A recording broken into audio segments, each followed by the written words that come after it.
All right, super pumped to be playing more Fear and Hunger 2. I love this game. It's easily one of my favorite games I've ever played. Unfortunately, I have to go back a little bit in save time here. Could go to this one, or I could go back to the one that was in the church, because I'm probably going to want to save in the church anyway, since the church is pretty nasty. That works. Hey, no worries. So I did a little bit of off-stream research. I figured I could either watch through all 17 hours of prior VODs to piece together where I hadn't been, or I could just quickly just check the breadcrumbs that I need to follow up on. So as I understand it, there's two bunkers that I need to find. One of them is roughly in the forest where the orange leaves are, and one of them is roughly near the sewage treatment plant that I don't remember if that puzzle solution is saved on this save file. It might not be, unfortunately. So I'm going to go in those directions at some point today. I should have, I think, a minimum of 3, possibly 4 save statues remaining. I did ruin a couple of them, but 3 or 4 is doable. I don't know if it makes sense for me to fight Rancid the Circle here at the start of every attempt. He seems pretty hard. I have to deal with some guys on the way to him. But because learning the patterns for Rancid would potentially take me several hours of repeating it at the start of the stream, I just kind of looked up to see like what causes that fight to end. Since you don't actually kill him, right? He flees after you do a certain amount of damage to him. And I guess the damage is based on hitting him in the arm. So you don't have to, like, do AoE against him. I think we just said to go for the head here was the smarter play. Because he doesn't attack right away, so I should fast dance with him. You gotta remember to deal with everyone's food problem before coming here.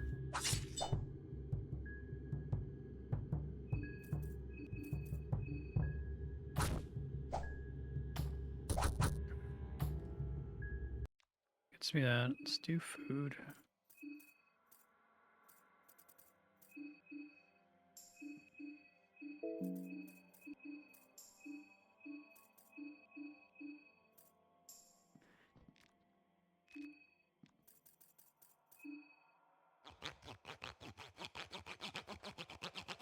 So I'm going to attempt him here and see how it goes. I probably don't want to save immediately after fighting him. It might not actually make sense for me to fight him because we learned last time that right after defeating him, the yellow mage is outside threatening to kill you.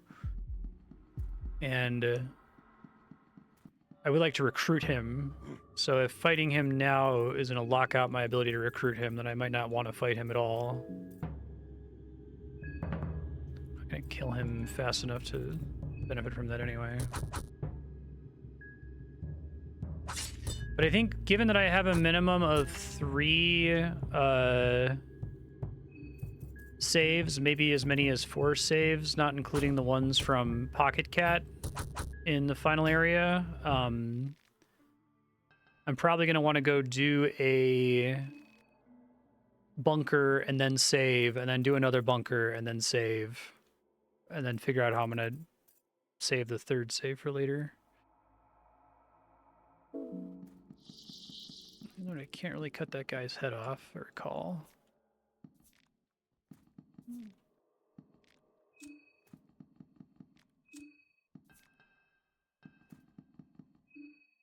I'd like to be topped off here.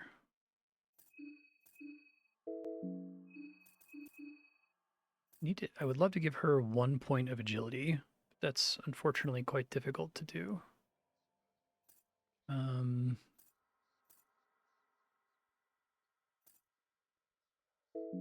Wonder if him having the salmon snake rune makes it so that Magna Medicinal doesn't actually eat any of his resources. That would be kind of cool. I don't think that's how it works, but... This is probably going to go badly, but we'll give it a try, and then I'll reload and maybe go look for one of these bunkers that I'm missing.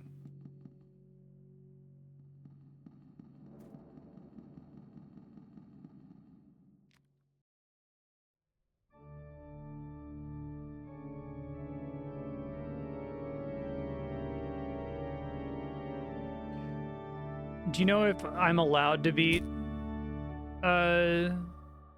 Rancid and still get the Yellow Mage?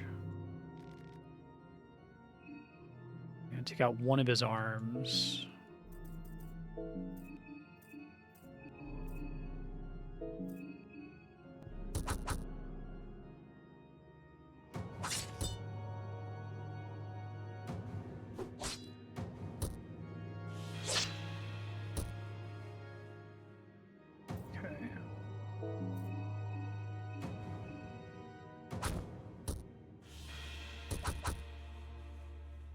Only killing the Yellow Mage would mess it up? Okay.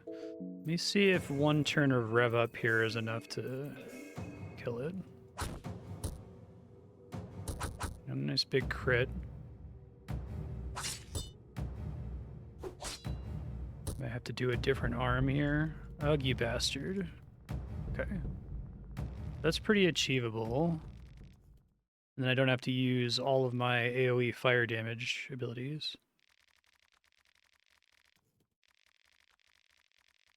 Boy, there's so much random shit happening everywhere.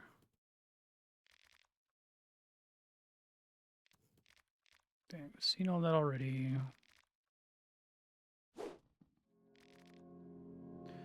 Circle Spear. I don't know if I got that before. If I did, I don't think I picked it up.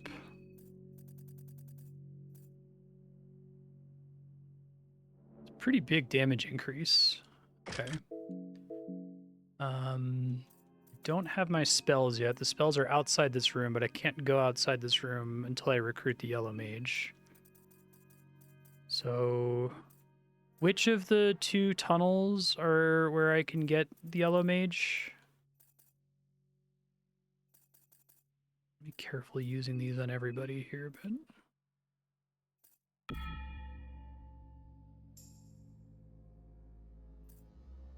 See, okay.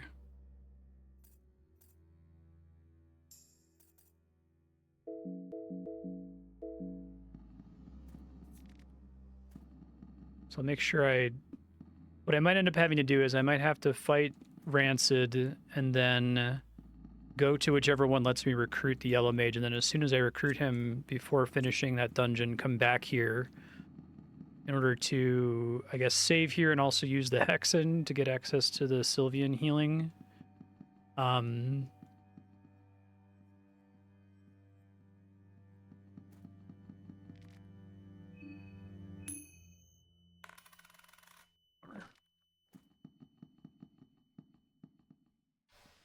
The only other thing I was curious about is I wanted to check to see if there were any old god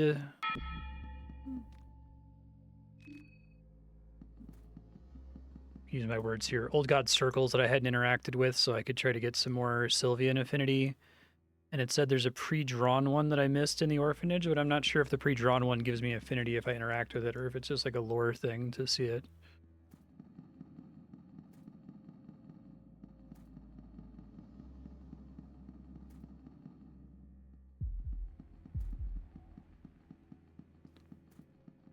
Avoid fighting those guys if possible.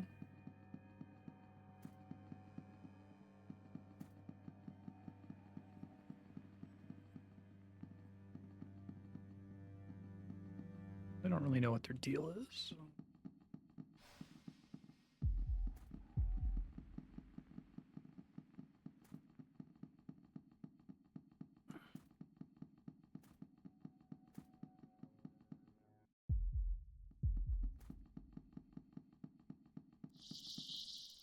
Fortunately, it's going to be a bit of a hike every time I screw this part up, so...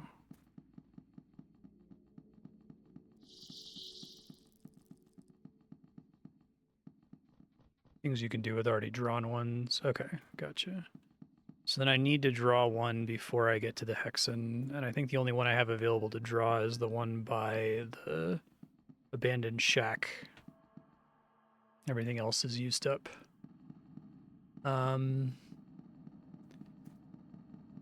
Do you know whether it's the forest or the sewer path that gets me to the, take this shortcut. gets me to recruiting the Yellow Mage. Or any other character, honestly. I would just like to have a fourth character.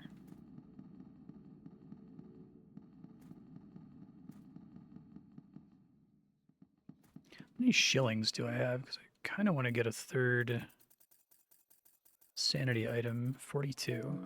It's maybe possible.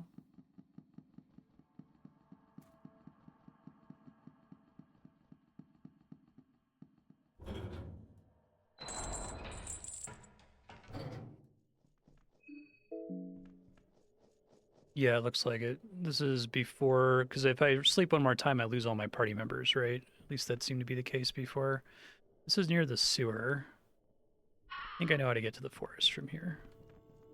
It's a bit of a hike.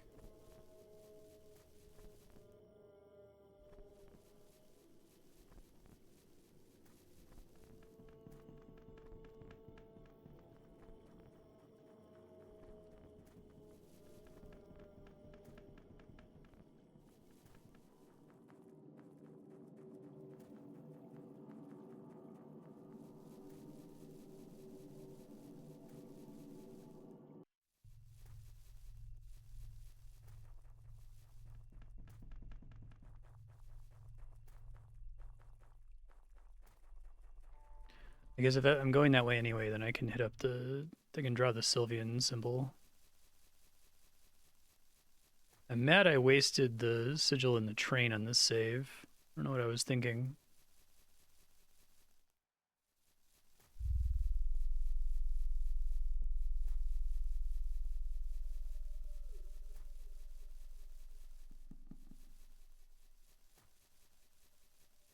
Hey, Bucky, how you doing?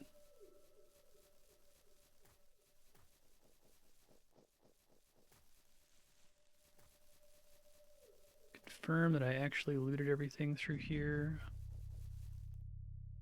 I did.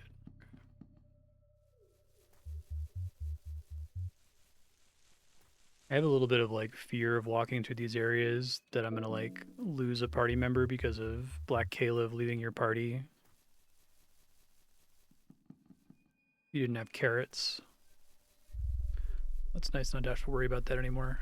All right, so we're gonna do Sylvian, although I want to do this, but I feel like doing it recovers all of my lost limbs, right? So maybe I do it on the way out. That way, if I lose a limb while I'm exploring here, I don't have to restart immediately. It's theoretically my last chance to do that too. Oh, yeah, I didn't go this way on this road, did I?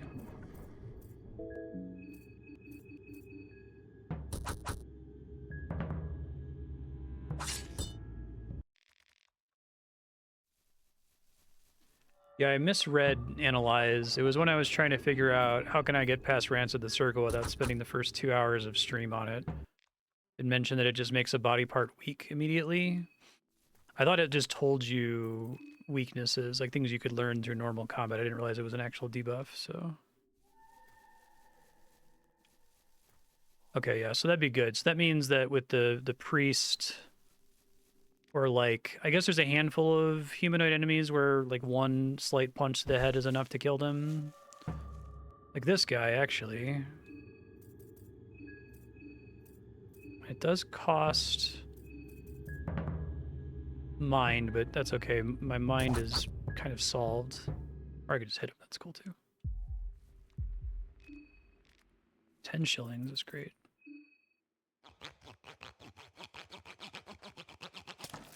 I think actually once I'm up here, I'm too far north. Let me go back.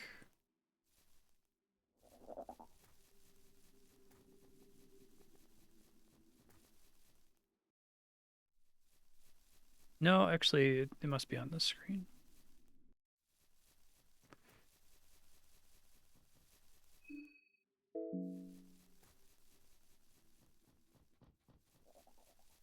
Watch out for traps.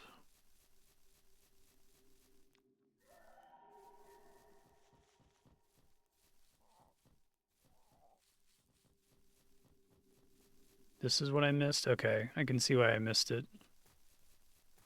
I don't feel too bad about looking that up. It's not like super hidden, but It's also far from free.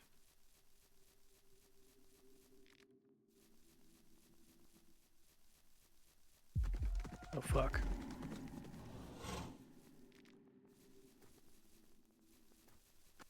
Well.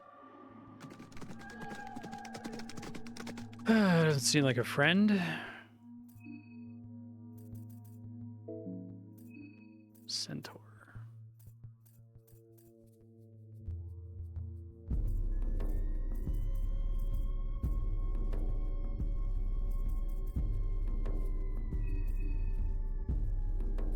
Fast stance and then analyze, probably.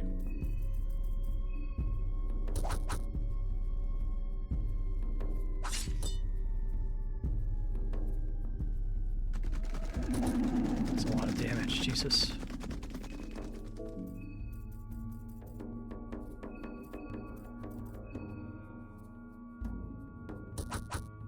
Expose the weaknesses of the centaur. Vomit burns.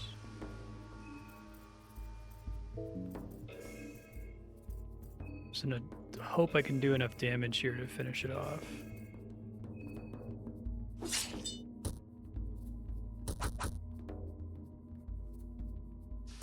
I might kill Marco, yeah. Sucks. Okay, well, I know that guy's there now. Feels like I really should fight Rancid every time, but it's such a hike to explore that place. I guess Rancid will go down more easily if I get here with a fourth party member. Ooh, I don't know.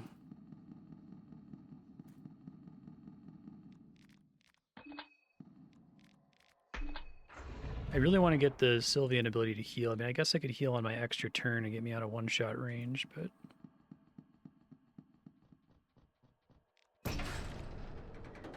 Vomit's pretty bad there. So in theory, I could make this guy, like, free to kill. I guess he costs 20 mind, but I recover 10. Already gonna eat. That works.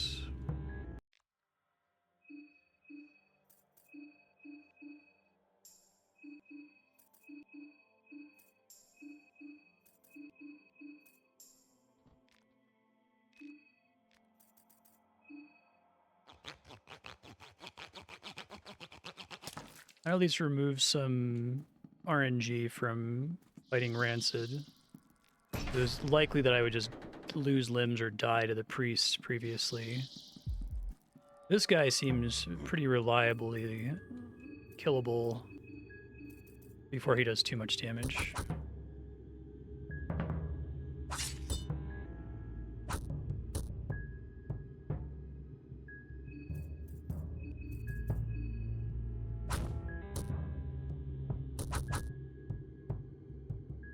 Okay. 2 shillings.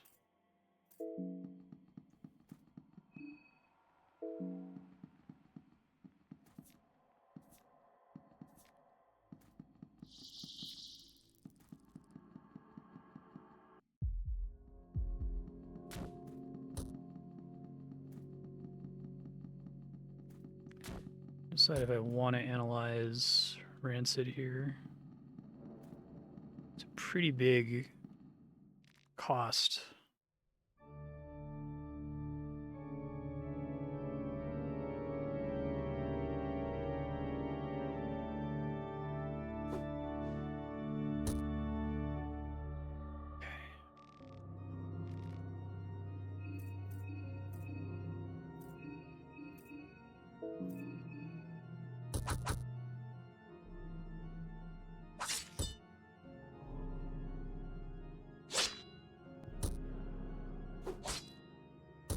Wow. Well,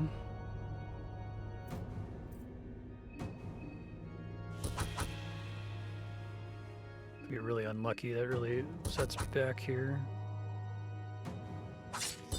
Could try to avoid the centaur when I get back over to him too, I guess. I think I got really lucky with a crit last time. still gets to do an attack before he runs away.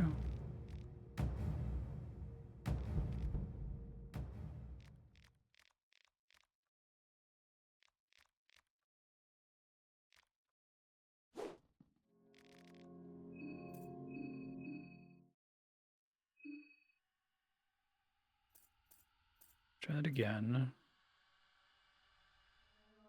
At some point, I'm probably just going to make the call to not fight Circle.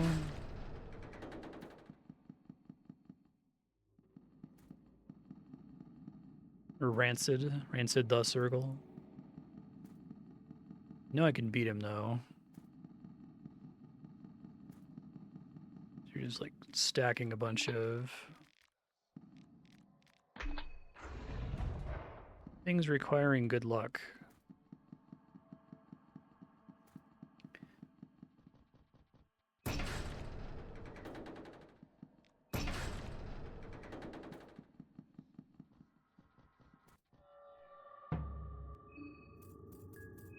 One of these days I'll remember to feed them.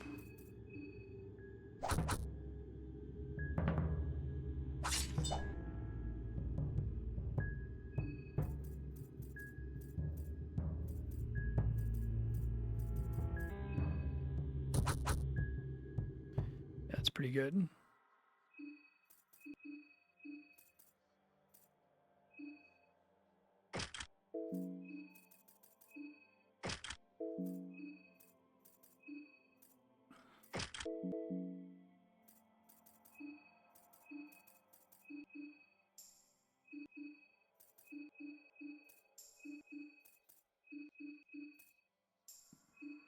Okay.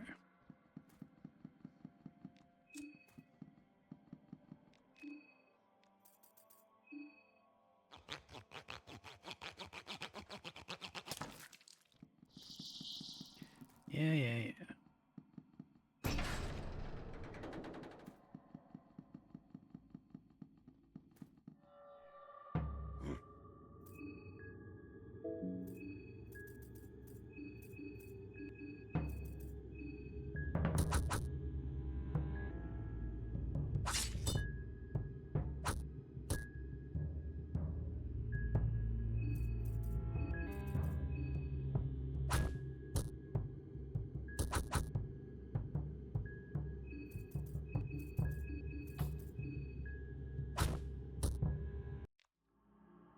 Okay. Multi-bread's pretty good.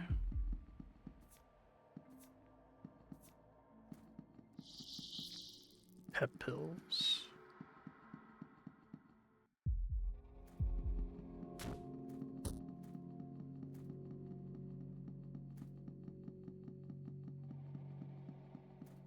Not spawn the other one if I don't go above the top. Okay.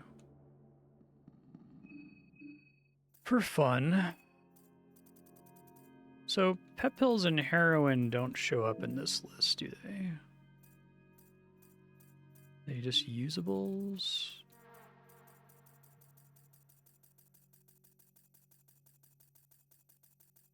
I have 11 of them. So this gives me the same buff that I get from Fast Stance so that I can just spend a turn on it. Is that the idea? I have 11 of them.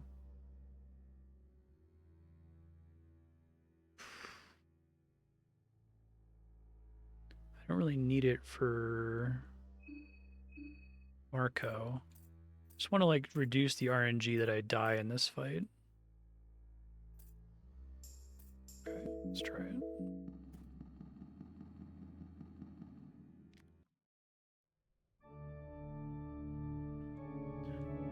I can combine pep pills with something else to make another recipe, I thought. Or maybe it's a way to make pep pills directly. Okay. Saves me a turn, which is nice. Need him to not take a limb here.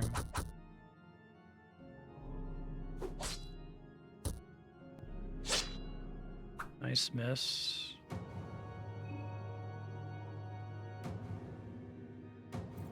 Head still is the one that shows weak after Analyze, okay. We probably don't want to use Analyze then.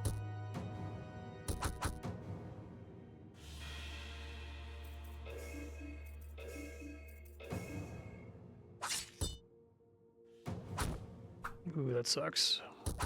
I didn't get the crit that time, but it was enough as long as he doesn't take off a limb here. Okay, sweet.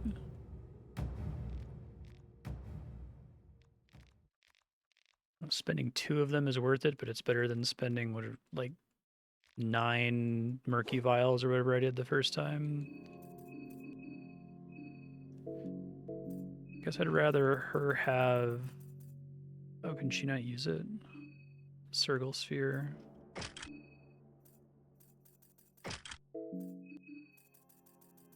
Interesting. Okay. So...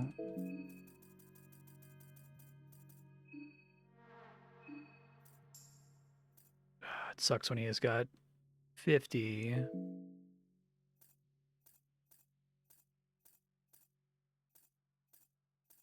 There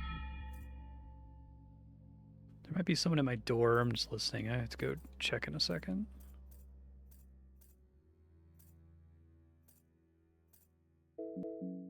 Yeah, I feel like he's in range of dying now, right?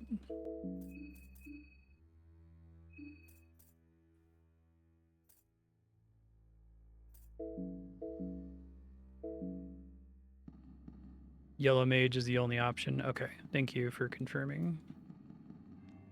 I guess I can skip getting the otherworldly amulet because I'm probably not going to use it here.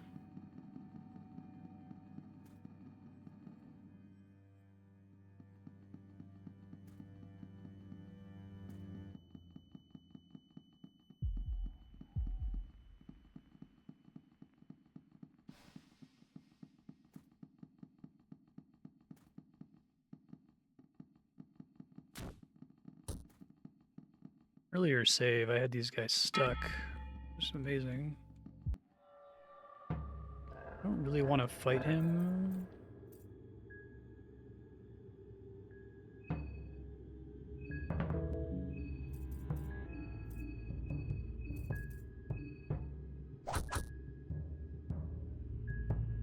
Need him to go a little bit faster.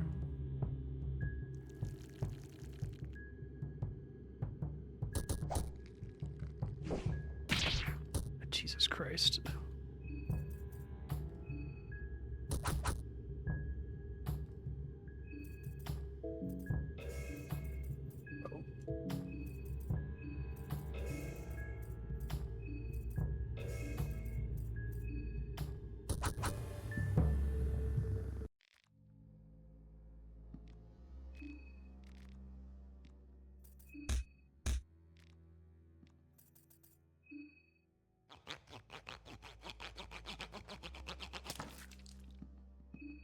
A little nervous using all these healing resources, but I guess in theory healing resources become easier to obtain. Or I don't need to worry as much about using them out of combat if I can just recover via mind.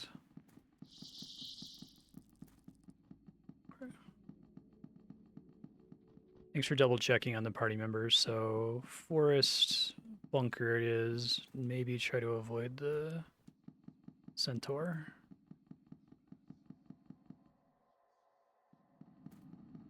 I think this is probably still the fastest way to get there.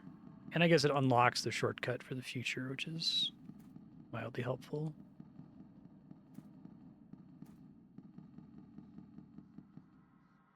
It's still a long hike, though. I guess something I could do, if push comes to shove, I could load one save back, which was the basement of the speakeasy, the bed, and do the entire church dungeon and then fight Rancid and then save. But there's a lot that the church dungeon is really scary. There's fucking the mind flayers seem to be almost impossible to deal with without losing a character.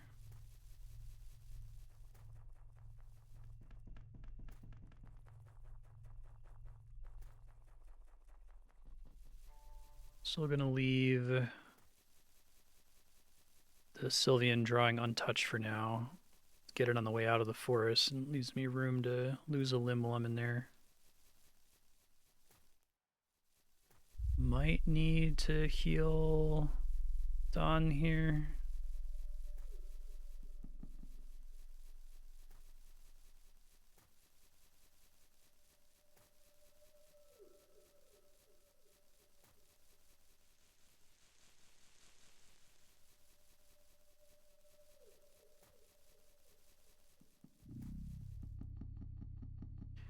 I guess if this goes badly, I could try to necromancy somebody on my way here.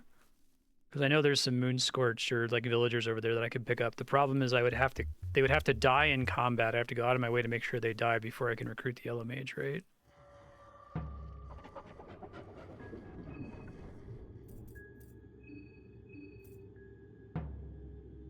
It's a different entrance.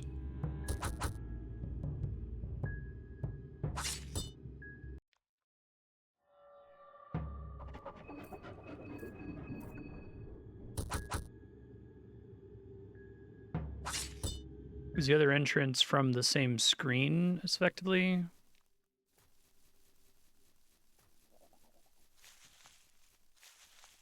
I don't want to get hit by that guy's poison.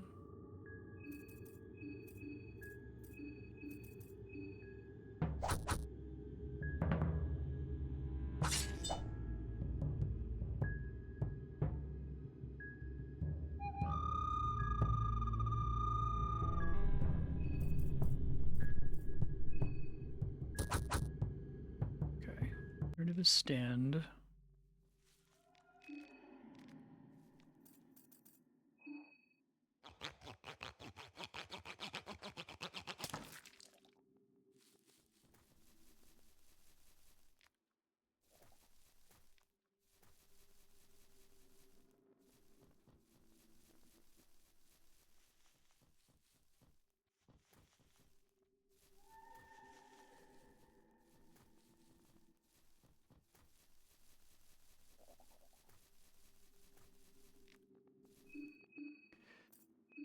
It's a little painful. I guess I can use...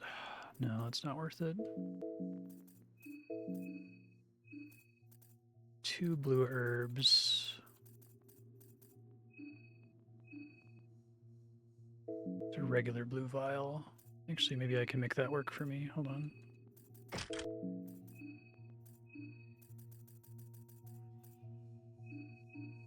Okay.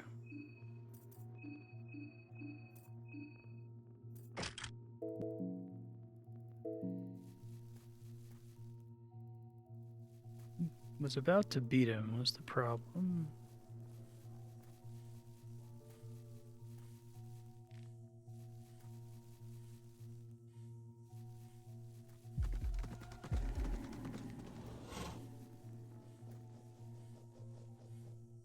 I see like some blue footsteps there. It's kind of cool. Probably gonna have to fight him on the way out.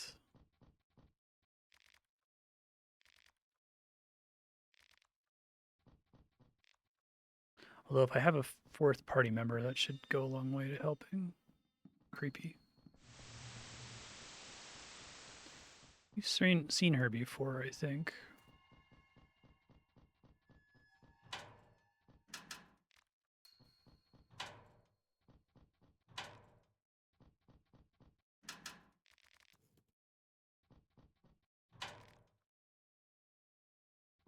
Yeah. I think this game is an improvement on the first one in almost every respect. I think it definitely expects you to do what I did, which is like start all the way over at least once or go for a really long time without saving and then start over with like 4 hours of information before you start committing to saving.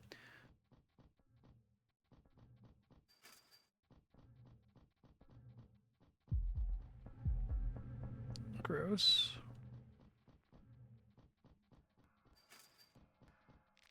I have enough coins now to actually just do this. Okay.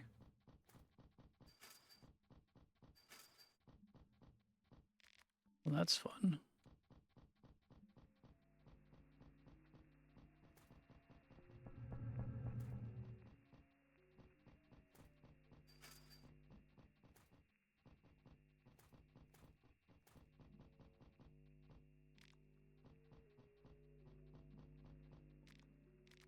Scrap. Oh, ammo boxes. I didn't realize those were interactables. Okay. Well, that's good.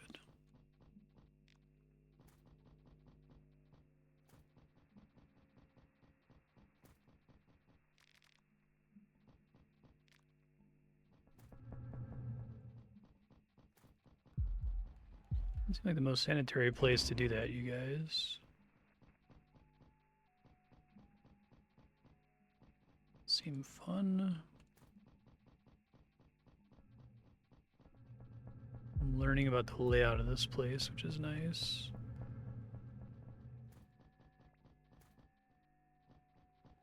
Doesn't connect the way I thought it did.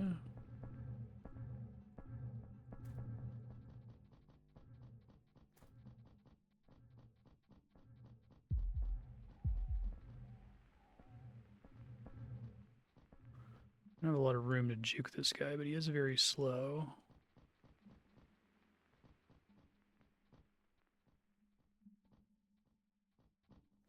Fuck. It's just one mound. Okay, try to run here.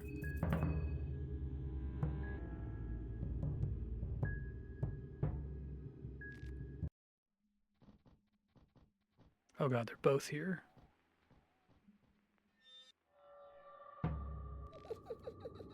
Stitches! Christ. Okay.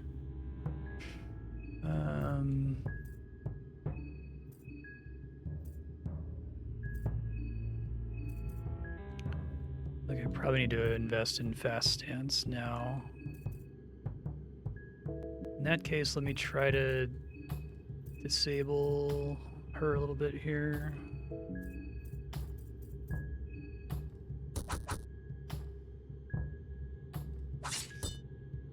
Not enough. That's a lot of damage.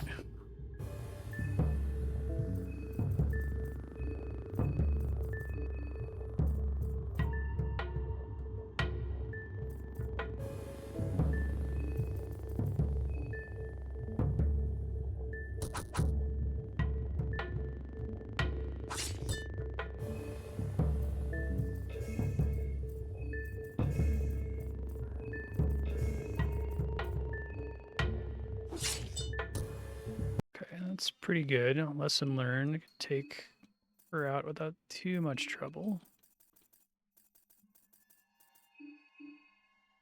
Man, she fucks you up though.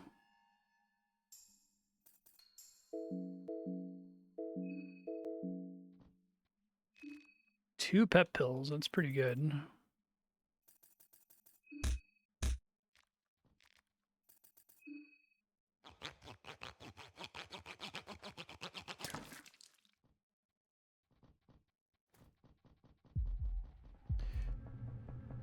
She seemed like the more threatening enemy anyway.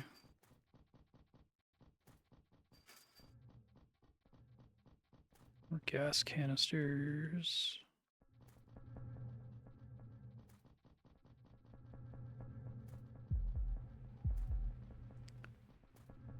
Stitches and needles are buddies. I do want to save a lot of my coins. Oh my god. For fights later, but...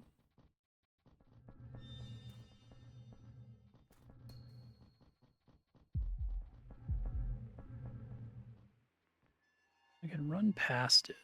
It's slow enough, it doesn't really turn to aggro me immediately.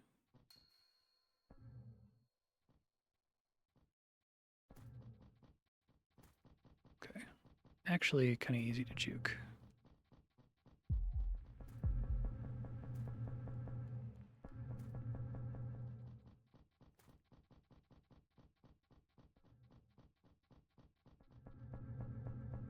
At first I thought Needles was literally back, and I was like, Jesus Christ.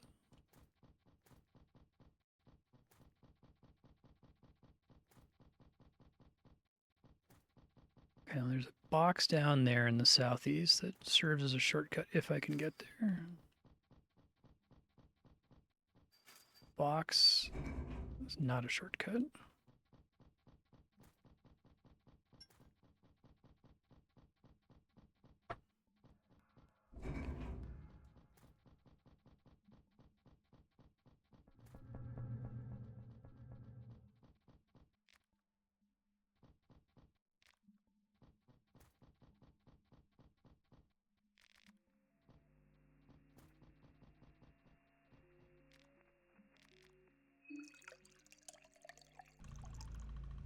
Okay, so that's the same as the other place. Oh, I didn't see where I would want to use that.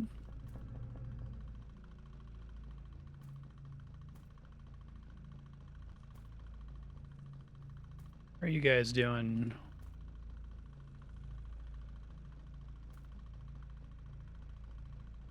This censorship mod is really funny what it chooses to censor and not censor. It seems like it almost always censors nipples. Like it favors censoring nipples above everything else. Okay,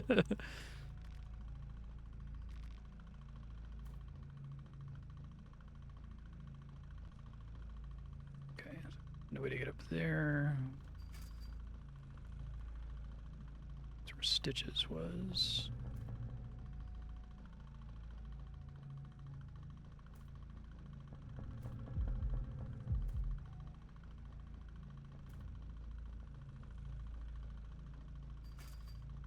Starting to feel hungry. We're fine.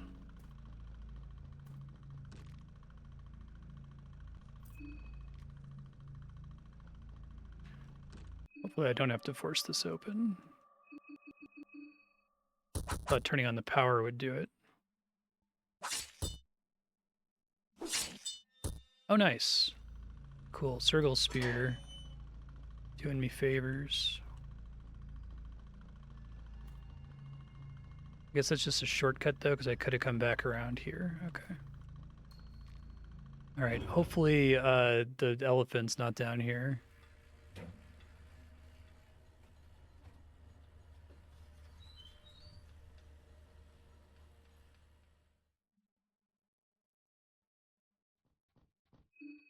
I've been alive for so long. Die any second now, I feel like.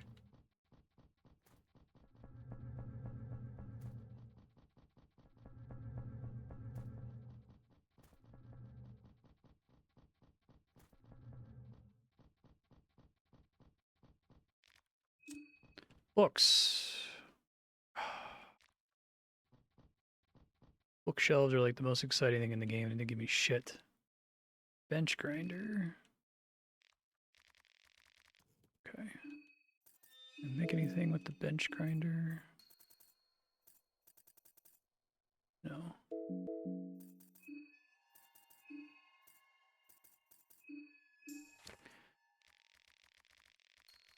Nameless Liberty Underground.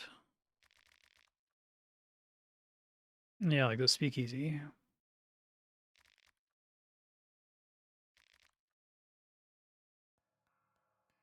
Threat to Operation Logic.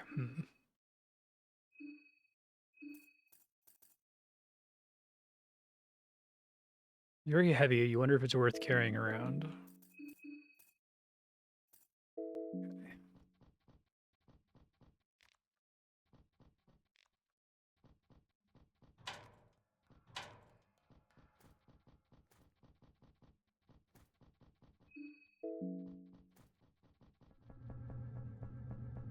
Want to move a Beetlestone around.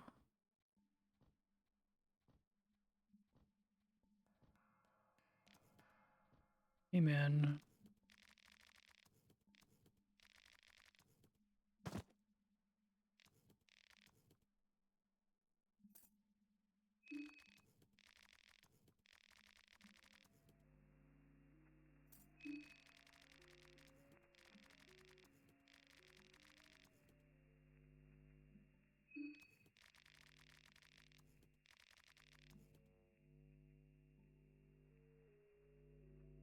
You're looking for survivors.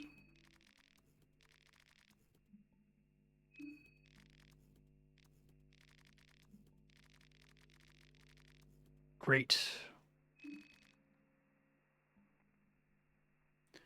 I'm tempted to just leave before finishing here. Wait, so he has some kind of penalty right now? Beheaded wizard. Okay, that's fun. Oh, right, I have one of these. Wow, that's a gigantic magic attack bonus for him.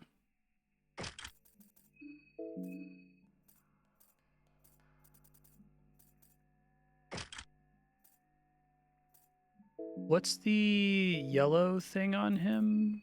Okay, so he has hurting by default. Passive skill.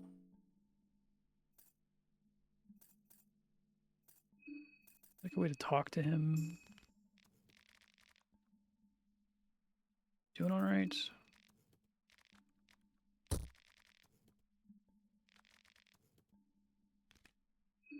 Okay, now he's bleeding though.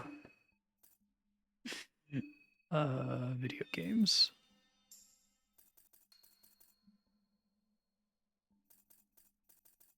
Is he like in like near death condition or something? I feel like I should heal him. Didn't remove it. I don't think I have any items that say they remove state exclamation point.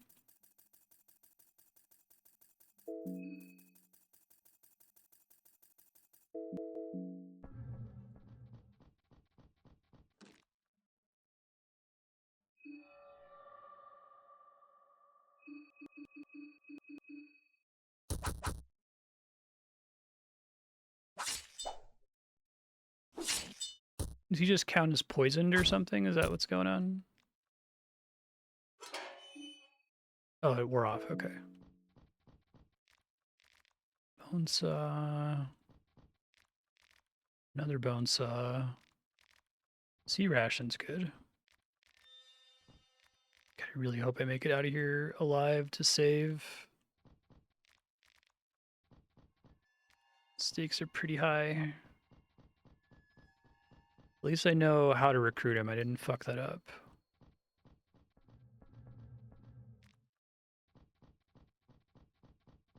This thing, right?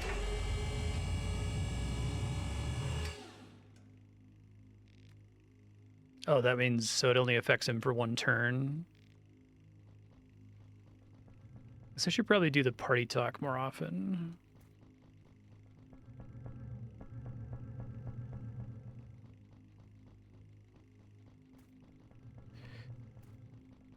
Okay, so have a limited number of saves remaining.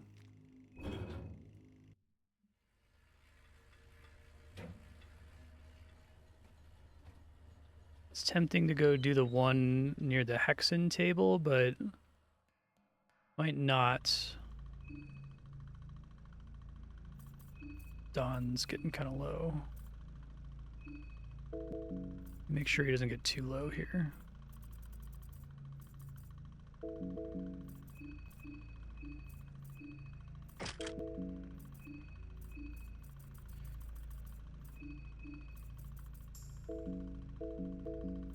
I probably want to save that one for when I'm nearing everything else being done, because it's so close to where I would want to be otherwise, so I won't do that just yet.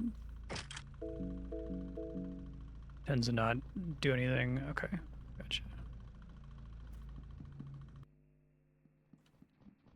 So we're going to be right outside, and the centaur is going to be there, so I can try to dodge it this way, maybe. Fuck. I could try to fight it. Stampede wasn't a kill. Oh, he's got the exclamation point again. Shit.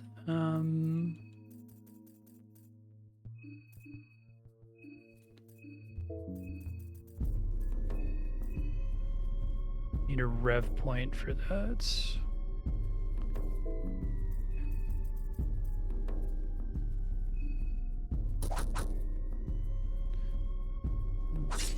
Missed once.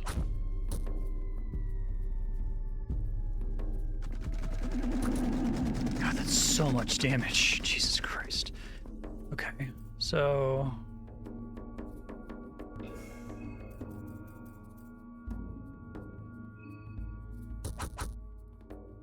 He throws up, which could hit anyone. I think I need to try to heal him so he doesn't die here. It's my last mixed herbs.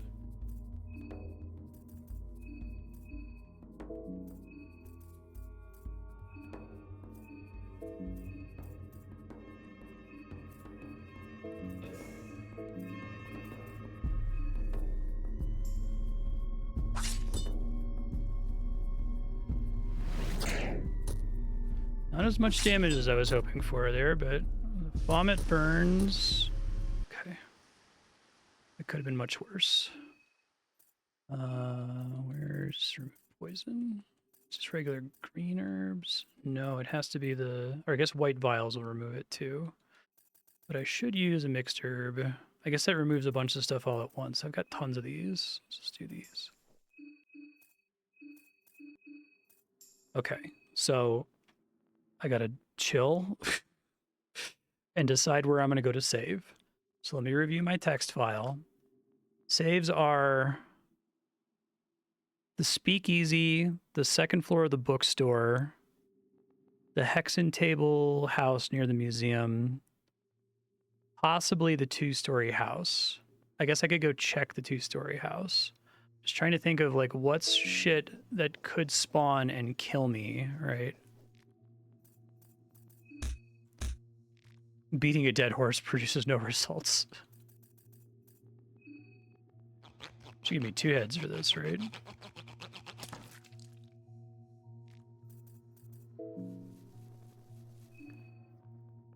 Once I wake up, then I can use Sylvian powers to heal.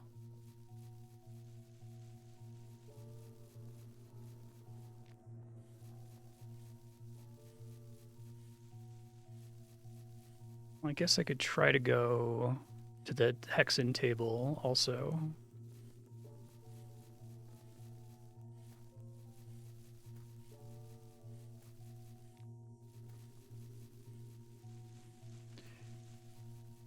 Green herb. It's too bad I wasn't able to double juke the centaur because, like...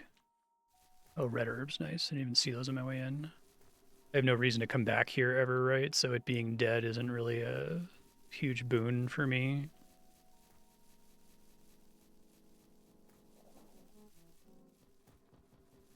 Go out this way. I might hit the Sylvian things. I think it's also a full heal in addition to removing lost limbs. I need to get the affinity to be able to cast the healing spell, so I guess I could just leave it up indefinitely to fix limb loss in the future, but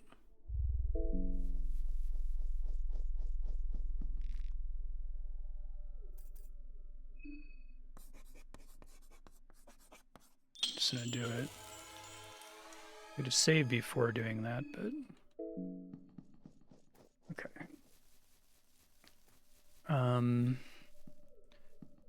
Test the theory that I haven't used the one in the lower town here. I think I know where that is.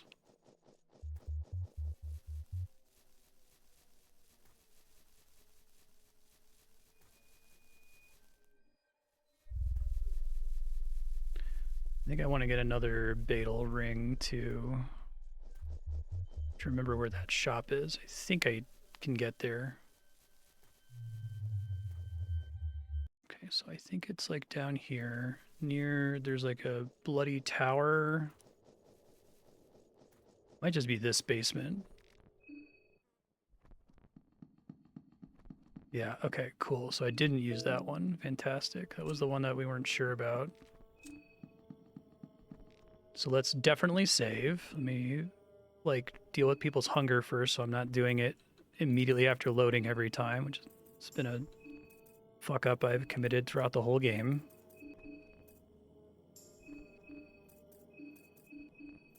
Okay, then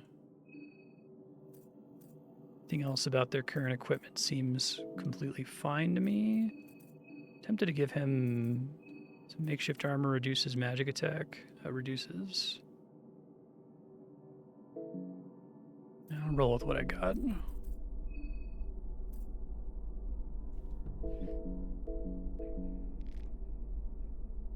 Fear and hunger. The M in the logo.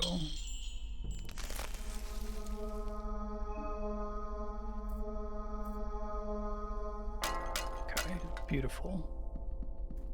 Stress level is down a little bit. So I still have, other than that, there's the speakeasy, the second floor of the bookstore, and the Hexen Table House. So I'm going to go to the Hexen Table House now, just because there's some spells that I want. Let me fight this guy.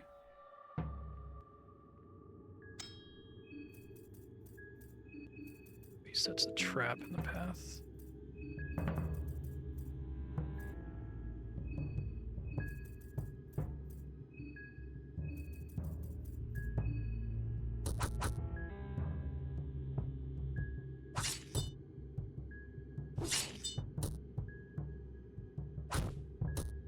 Nice. 4 party members is great.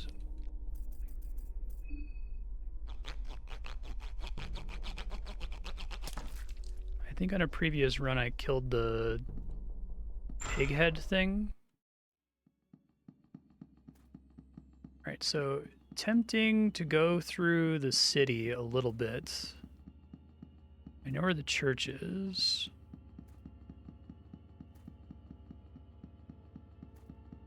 Like the super bunker past the museum. I assume that was the case. Okay. Church is where I want to go to get to the Hexen table. I feel like having Sylvian healing magic is going to be a big game changer. I don't want to give the healing spells to Karen, but I think I'll probably give her the party heal and give someone else the single target heal, just because she doesn't have any explicit thing that she's good at, unlike every other character who has one thing that they're good at. Some heads to saw off.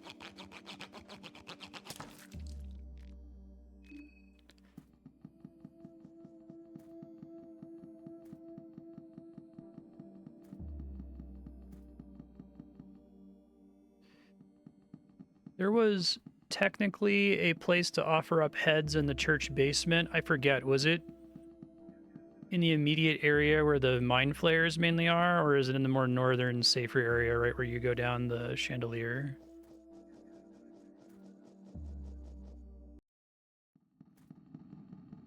Okay, so the good thing is I can go through here now. Rancid's dead at the cost of 2 pep pills. Shit's dead. There's another penis head monster outside here, which kind of sucks, but...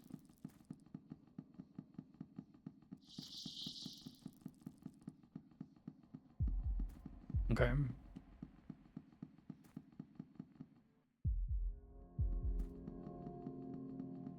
I might have to fight him. I didn't really leave myself a great space for juking here.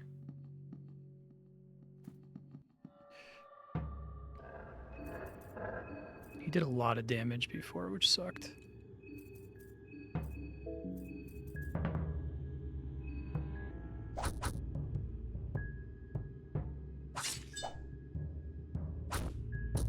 That's not enough.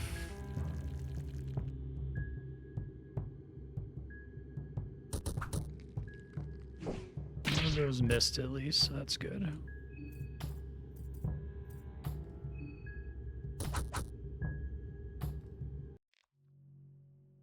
I don't have to deal with this on the way out, which is nice. Another lucky coin, sure.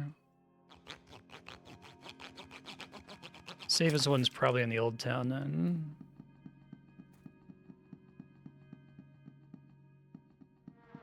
Oh, really? There's like one of his abs that makes him die immediately.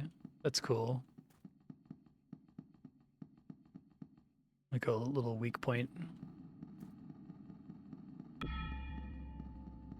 I feel like most players aren't going to discover most of the cool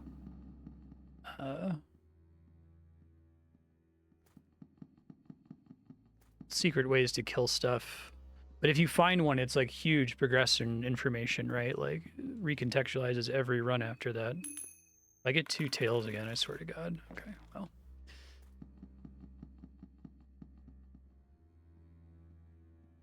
I must have gotten the skin Bible of the God of Fear and Hunger a bunch of times in previous runs, and you were like screaming.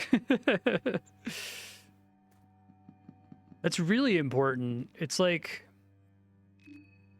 I have very little to critique about this game. I think it's basically perfect and like easily in my top 5, if not, you know, top 3 all-time games I've ever played.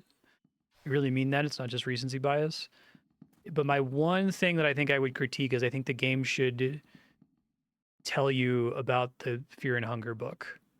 Only because it's the most important secret in the game. I know that telling you how anything works is like contradictory to like the way the game is structured inherently. So I would see why they wouldn't want to give that away, but it's like without that they tell you you have 9 saves, but you actually only have 8 saves, right? Because after the 8th save, you lose all your party members. And having no party members is really hard. I guess I don't know how they would tell you, because like to tell you, that means they have to tell you that they have to tell you how ritual circles work, and that's kind of a big spoiler because you're supposed to figure that out for yourself. So yeah, I guess I don't know how they could go about making it clear. Maybe just having something out of game say there's, other than Books of Enlightenment, there's a really significant additional way to save. Is there significant opportunity to fuck up the other ritual circles? Like, how many gods are even legal for... Oh, it's back here. That's cool. How many gods are illegal for the new gods sigil? Now I'm going to start saving. If I have 10 or more, I'll use coins, but I'm going to save the rest for boss attacks. This is a convenient shortcut. I wish I had opened this, but I wasn't able to leave the Rancid fight because I would have fought... Osa is his name? Being another penis monster over here.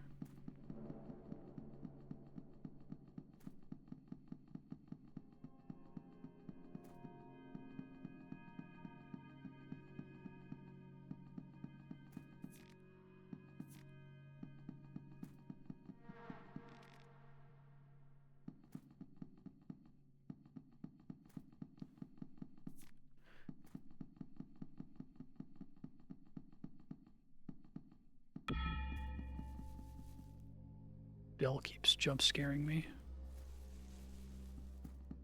I guess I just didn't explore this part of the neighborhood very closely when I first came here.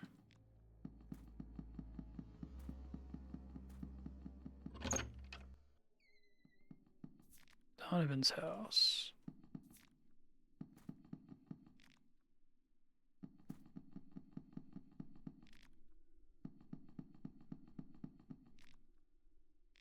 Nothing worthwhile. Ugh. A bookcase, too. Horrible.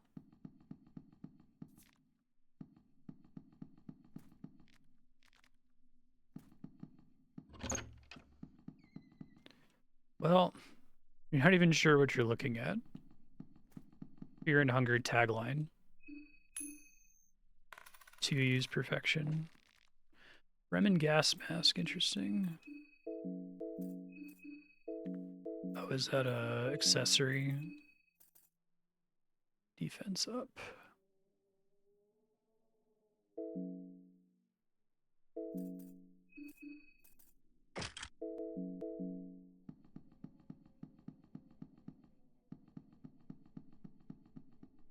Sure, right.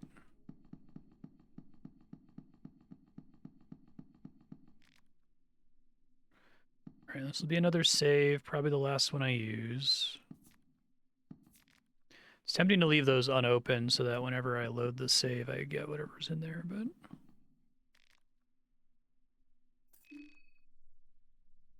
Seeing them in your dreams, that's certainly true.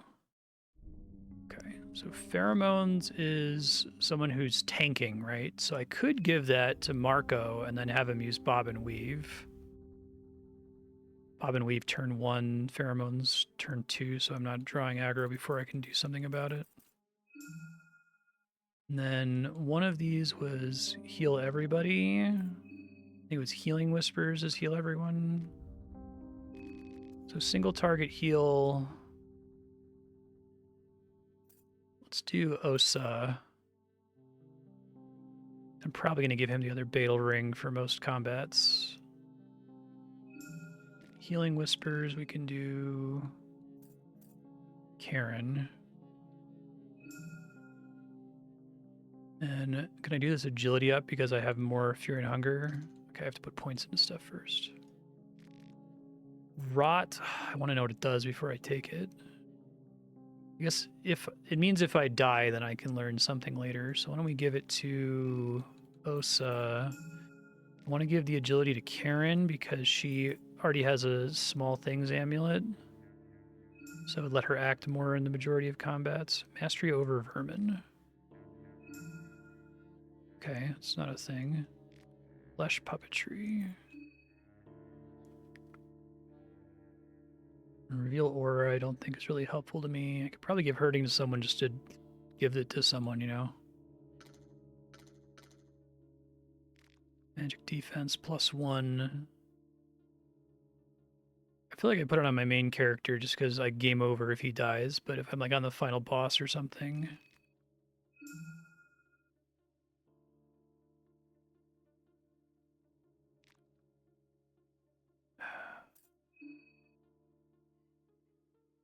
Just because I'd have to...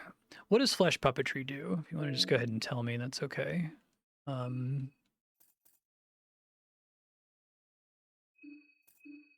let's keep her with a Beetle Stone. Let's unequip his for now.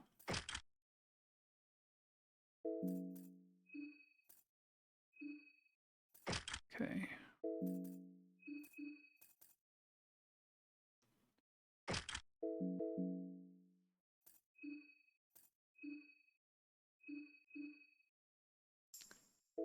Great to have that out of combat. So in theory, she has agility 16, which is the same as Marco. I guess Marco's at 17. So maybe that's enough for her to act twice by default. And then Dawn can act twice because of fast stance, and I guess I can give pep pills to Osa. Or to both of them, depending. Loving Whispers rot. Rot the victim to make them vulnerable to attacks.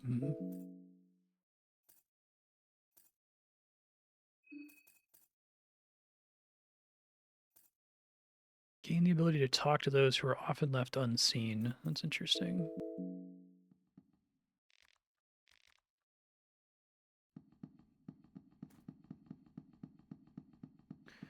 Alright. Don't want to trigger that just yet. Probably going to want to trigger it when I come back here later.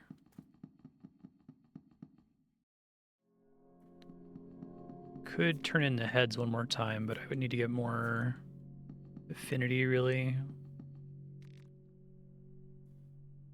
Flesh Puppet does damage based on the attack of the unit and the number of arms in the inventory.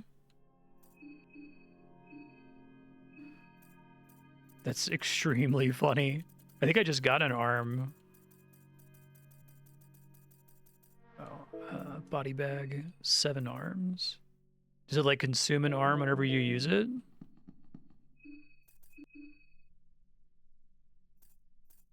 Okay, so maybe I do that with Dawn then.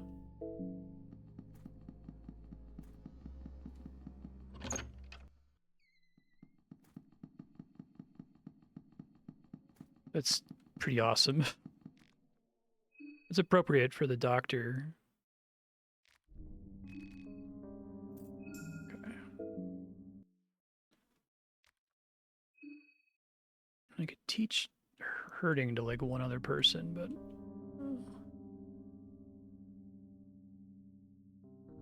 I don't know what I would use it for. I'm probably not going to get any more affinity for that god anyway.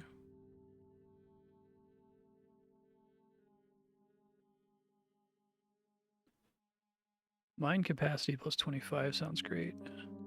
Oh, does Golden Gates let you go through those things in the alternate reality? The other world?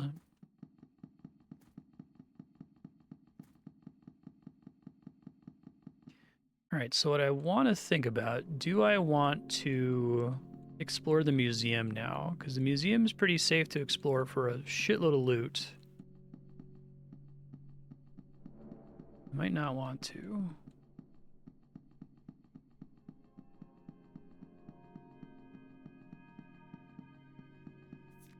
Arm guards.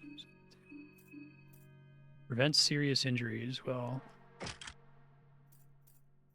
keep you from losing arms, I guess.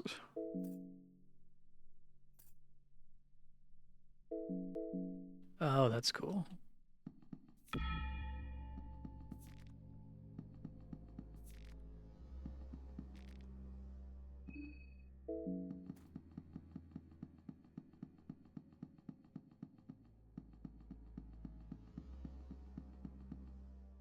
Fuck.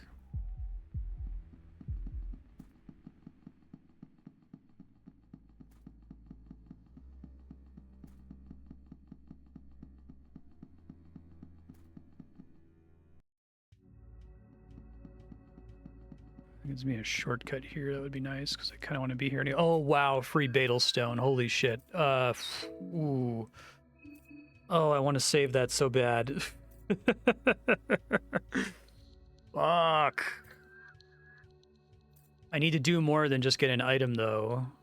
I was just about to go to the store to buy one.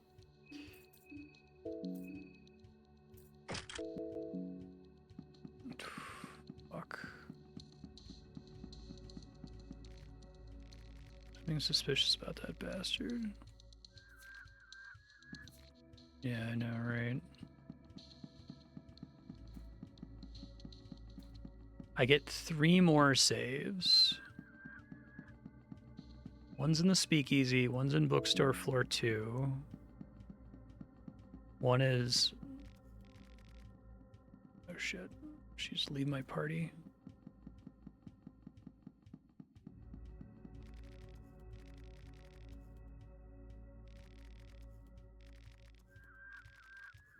The crap and spill the beans.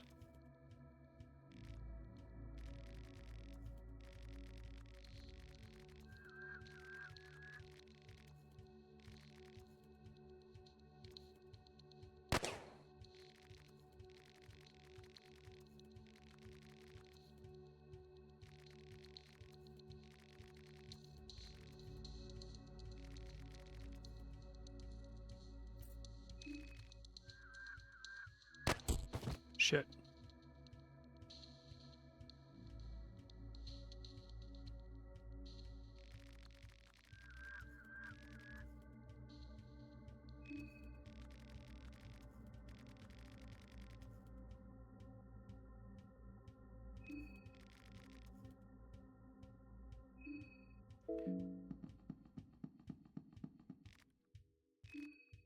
Bear trap and a suede jacket. Magic defense. Boost your confidence and critical rates. That's pretty incredible.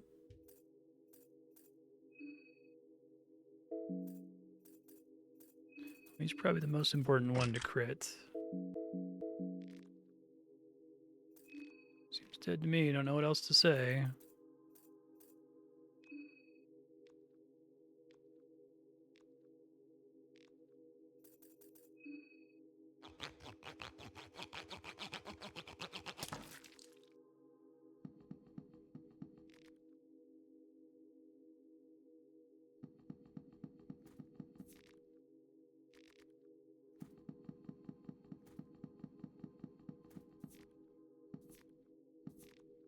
Ooh, more eyeglasses.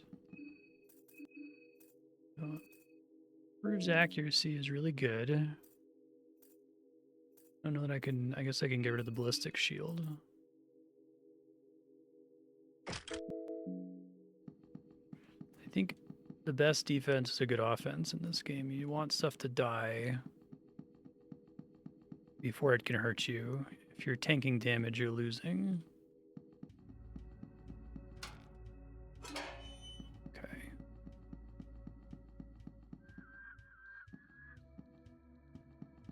Oh no. Oh wait, no, that's the... I thought that was the merchant. There's a motherfucker up here somewhere I'm gonna be a little bit careful of. Is this the bookshop? No, this is the bar.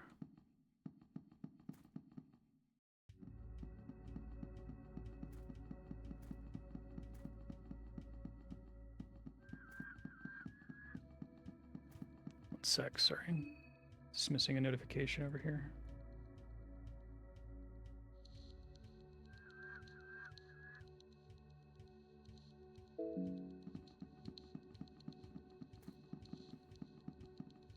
These guys are relatively easy to juke. I don't know what their deal is.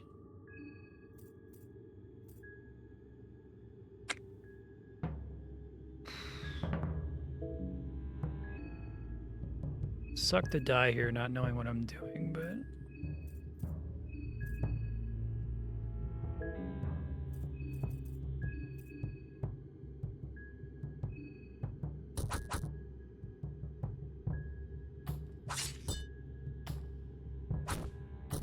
Okay, that's good.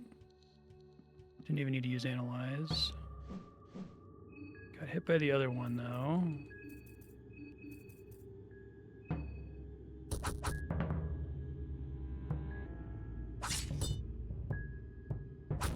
This is where the extra party members are a big deal.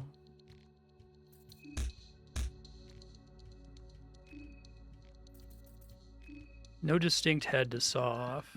Okay. The Heartless Angel thing reminds me of a specific poster in Final Fantasy VII. Okay. You gotta watch out. There's the really scary guy that reminds me of the Crow Mauler from the first game who can be up here. Kind of just want to pop into the shop and get out of here.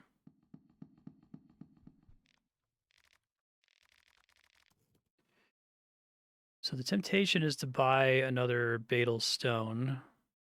Then I have one for the whole party. Basically, it doesn't quite solve sanity because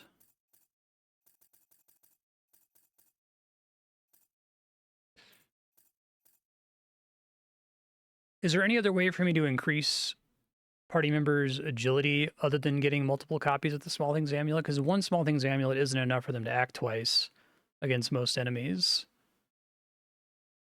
And I was able to get agility +1 from the Hexen, but I'm only able to do that one time, right?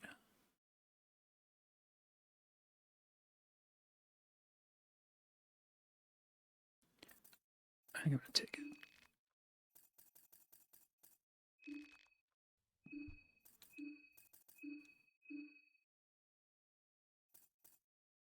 Ditch the eyeglasses, I guess. It sucks. Do still have to get into fights to...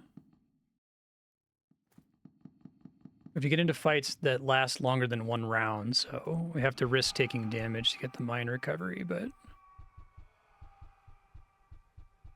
16 is the break point. Okay. And I feel like that was probably the right call then.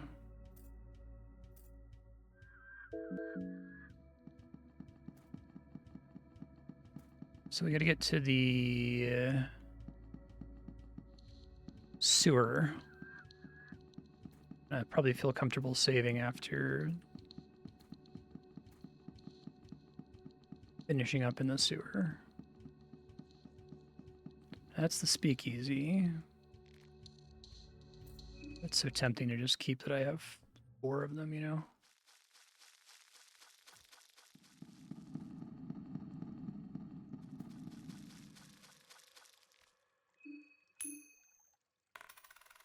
Yep.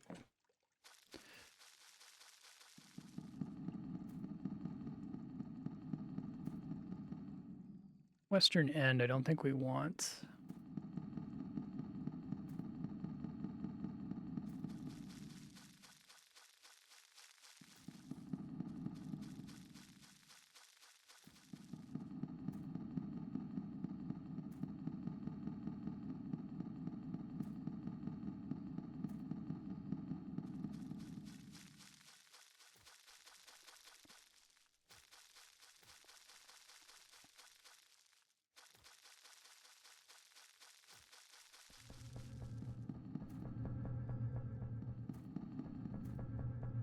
There's another source of agility, but he uses a mechanic I'm unlikely to discover. I see.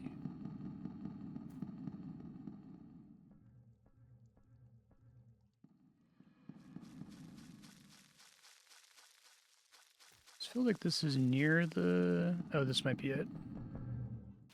Yeah, okay. I think I don't remember if it's on my save. May have oriented things such that I could go one direction.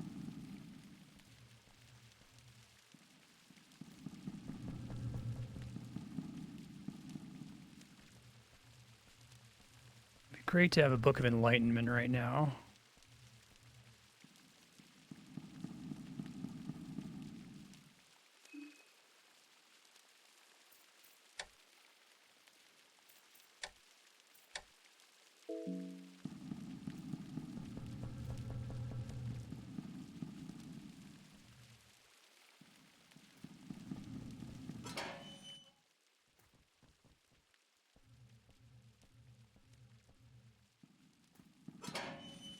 It's supposed to be accessible from here somewhere.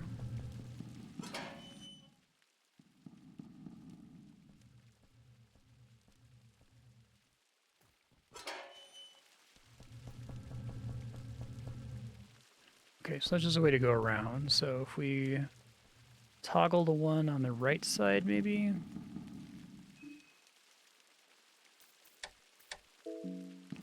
I think this door lets me skip part of it. Maybe not on that side.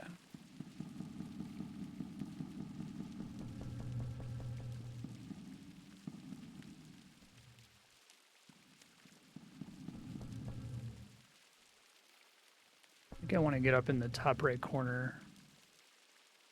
There's boxes there in the way. So maybe not.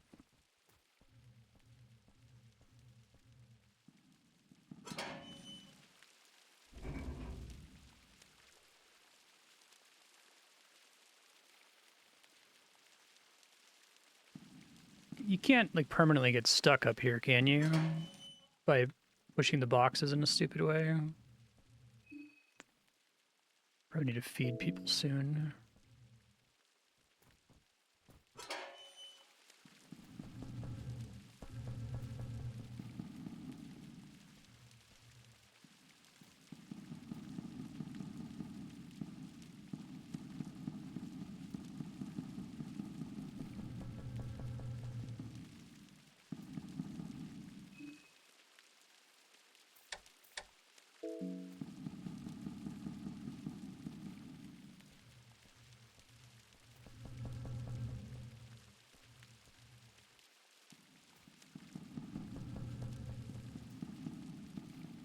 This is how I exited out the west, so that's not the orientation we want.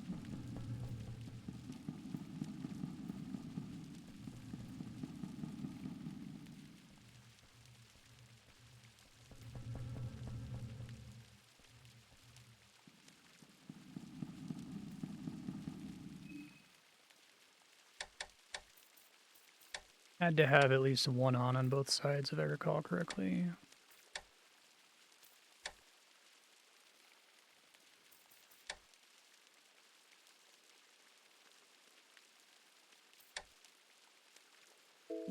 Try something like that.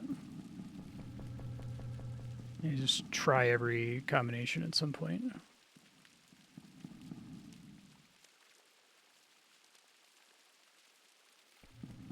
Let's see what happens if I push the barrel on top of it. Or box.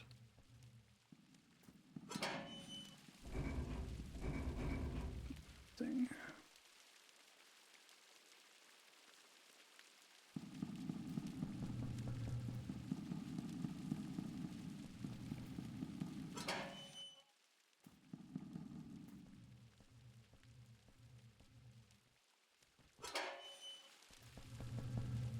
That's just a dead end.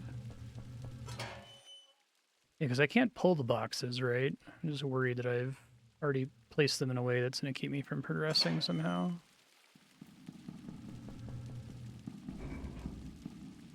There must be a way to get to that door that I'm missing.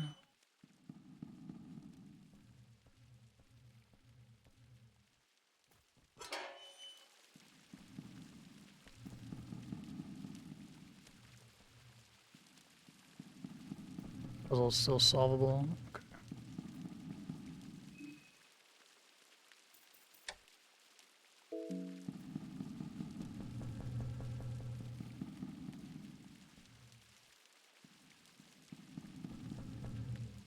I guess I can't get up there. Must be some other door that goes to that one, I guess.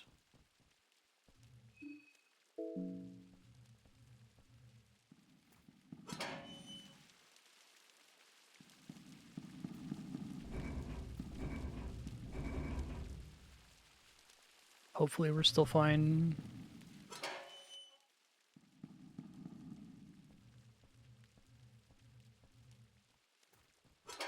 Must be a door that I'm not noticing that just happens to go straight to... Okay, thanks.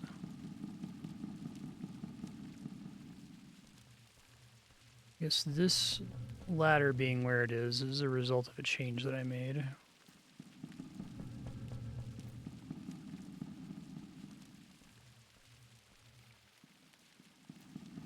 That's just exiting. Yeah, I don't see any other doors that I haven't been in.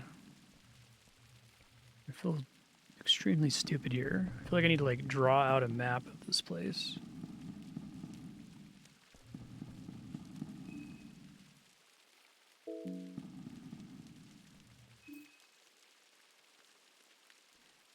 Probably don't want that 10 health damage from them getting the hunger stack. Saves me a little bit of food, but doesn't seem super worth it.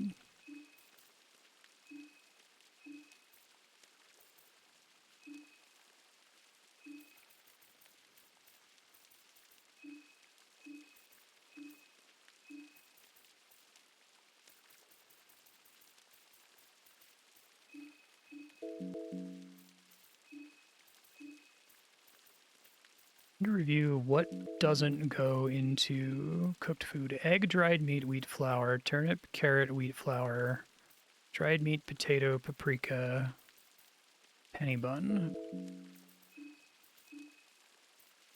It's basically just rotten meat, and I guess black matter. You probably don't want to eat fly amanita. I guess you could eat the sea ration too, but tend to not want to use that when they're so high.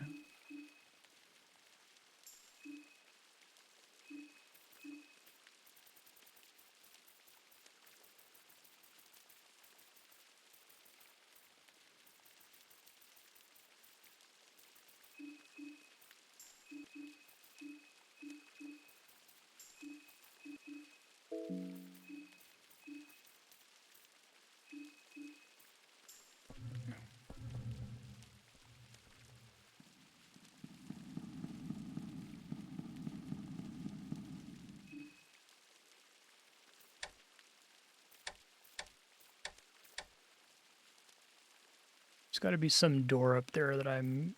It sounded like that did something. Oh, I see. That was the puzzle. Okay. I didn't understand. Wow, if I didn't know to look here, I would have thought I was just done. It's very tricky. We want the outside removed. Let's see.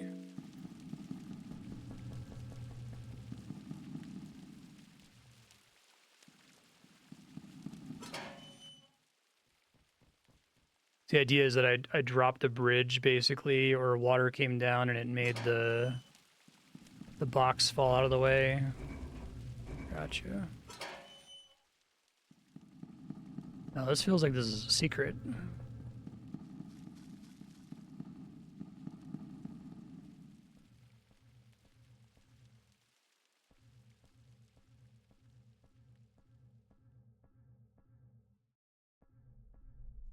Foundations of Decay. Well, I'm sure that's a good thing. This looks like an area from the first game.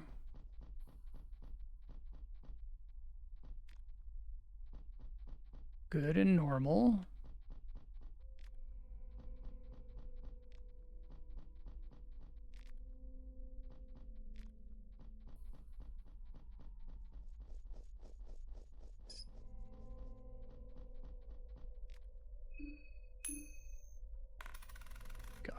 feel like I'm on a legendary run for tails. At least when it comes to chests.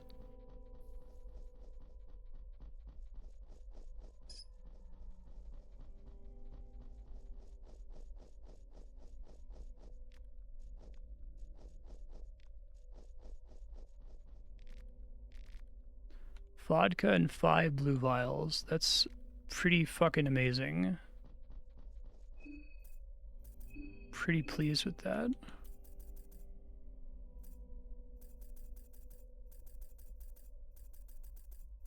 I don't really need to make the light blue vials because I can already make them heal for substantially more with my Eye of Sylvian. Uh-oh.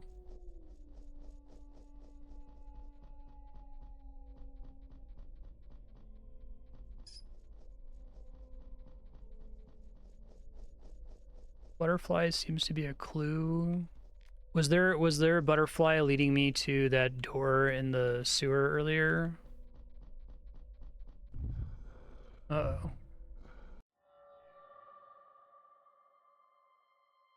Something is charging at you from the shadows.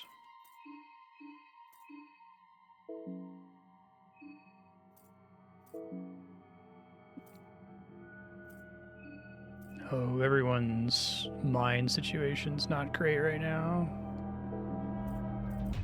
Lurker in the dark.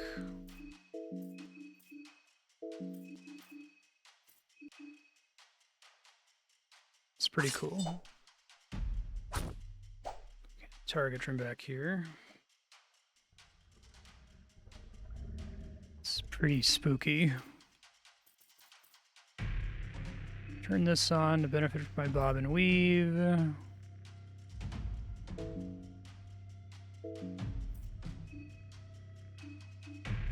Could give her the blood sword, assuming it's better damage.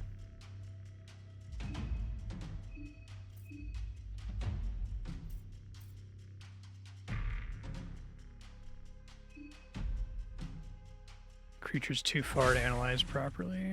Okay.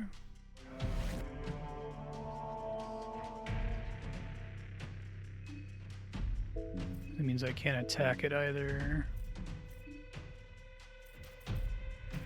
I'll just re-up bob and weave then.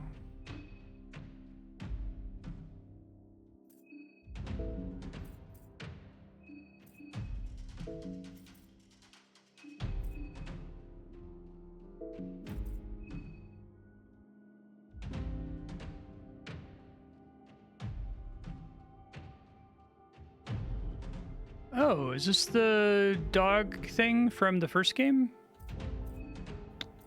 Cool. Okay. So I got an extra turn. Only has a torso.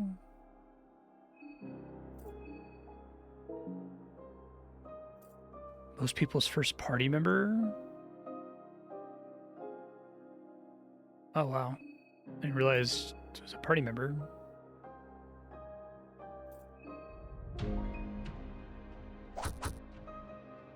Well, that's not good.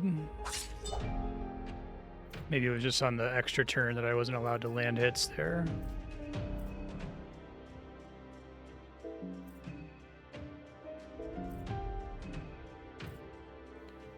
Try using rot, I guess.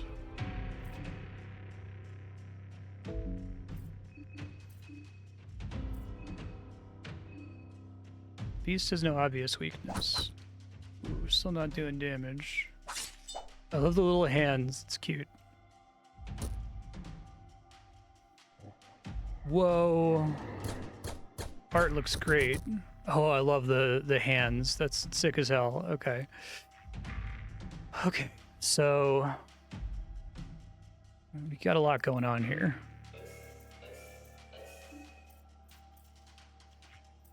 Miasma, wasn't that one of the really good weapons from the first game?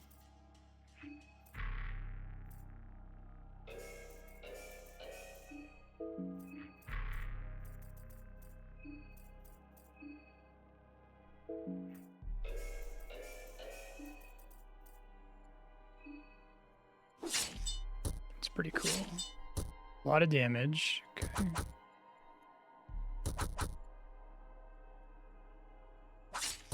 I love the setup they do for this. It's really cool. I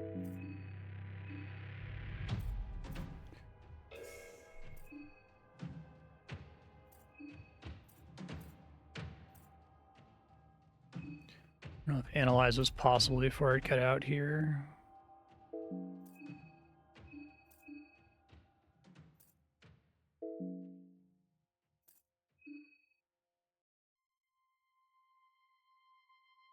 Start healing soon. And it basically gives you a bunch of time to buff up. Is cool.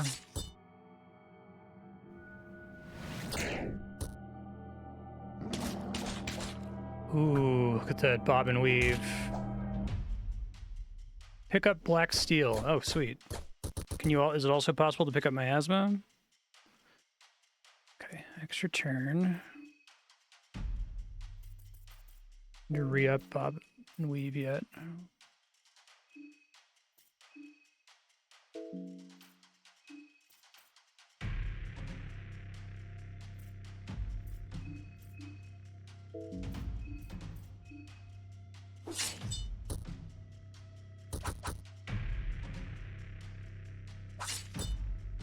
Maybe I should go for the head.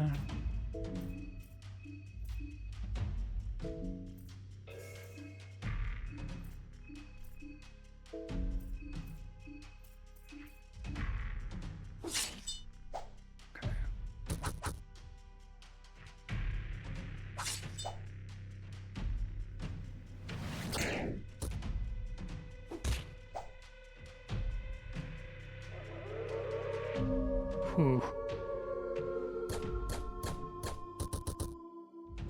Okay. Re-up bob and weave now.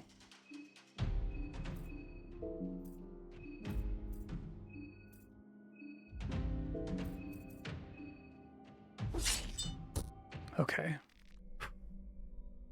That's really cool.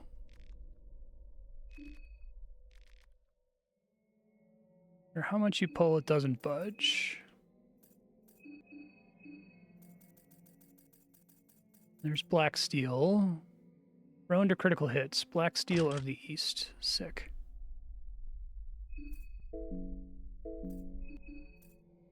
We really want to live now.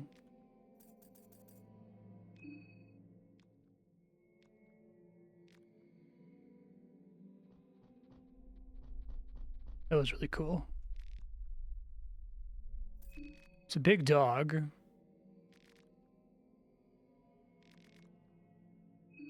All right, so pheromones plus bob and weave is fucking awesome. Really, really, really, really good. Okay.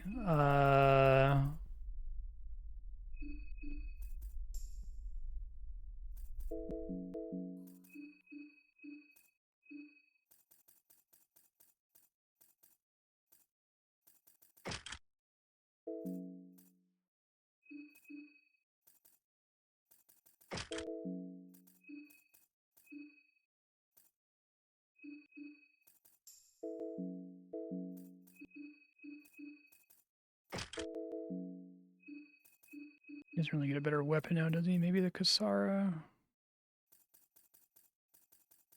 feel like I haven't really... I guess the fact that it can crit sometimes is good, right?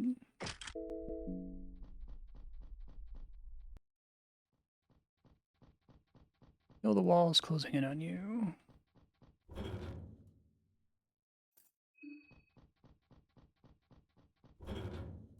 Needs to climb down.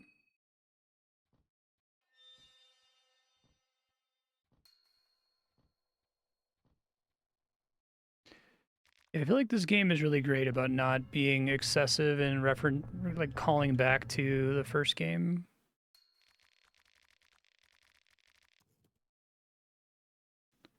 That was a normal thing to do.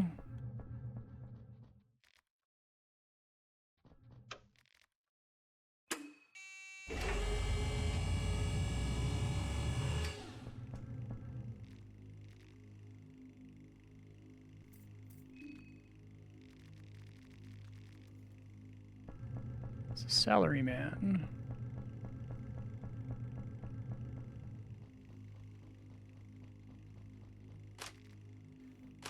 ammo. I guess I could be using my ammo more. It's hard to know when it's justifiable.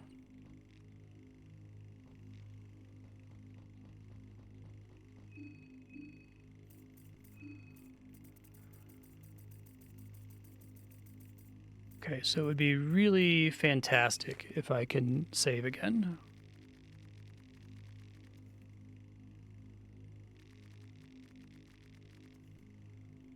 Oh, Olivia.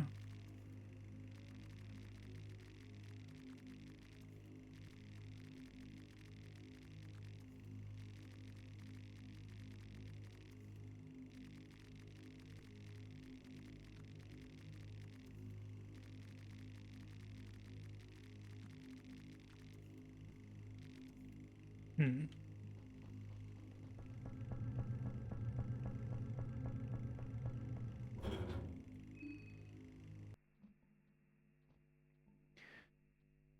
All right, Speakeasy, bookstore floor 2, or the Hexen table.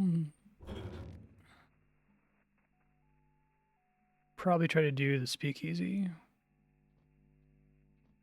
See if this is like a shortcut effect. Oh, this is, I bet I know where this is. If this takes me to the church, that would be incredible.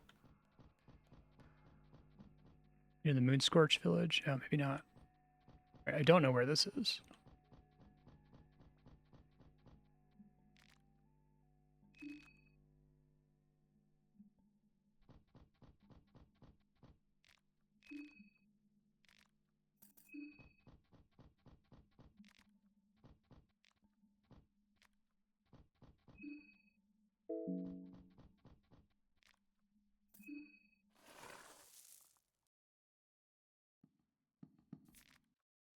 This might still go to the church. Oh, another Eye of Sylvian. I guess it might make sense to just keep those equipped.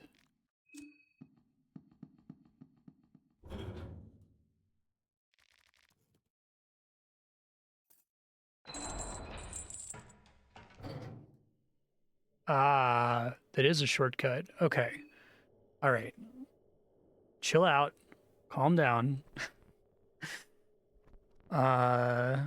We got to get to one of the 3 save points. So probably the safest one is the Speakeasy. So we take this 2F. It's a really convenient elevator. I love the Dark Souls spiral level design. It's like one of the strongest things about this game. I think one of the things that I can say that I have a lot of really positive things to say about both Fear and Hunger games, but these games need to be a turn-based RPG. Like, I think you could borrow a lot of ideas from this and make like an action game or like a more traditional horror game, but I think the core, like it doubles down on the core mechanism of chance. And it's really hard to make chance work in any kind of action game, right? It works fine when you're like selecting actions in combat. Right, so the Speakeasy, I think, is like west out of here. But I didn't have to go back through the sewer. Also look for the bookstore, maybe. And there's a shortcut north now that I just opened to get back up to the cool part of town. Like up that way. I might take that later.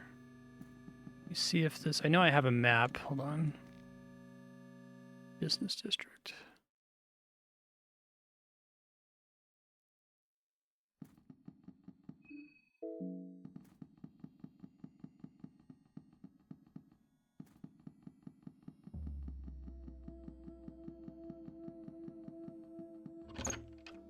It's the old hotel, which is not the bookshop. Oh, this is the bookstore. Well, perfect. Absolutely perfect. Okay. Yes. Fantastic. Okay, and this is actually pretty close to where I want to be going anyway, so... All right, breathe. Think about what you're doing. Could use a turnip. Try to catch him up to everybody else here. 2 turnips, maybe.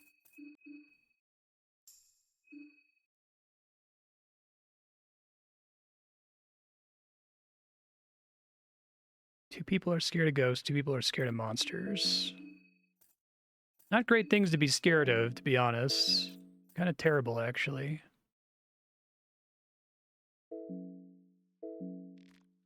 Fear and hunger.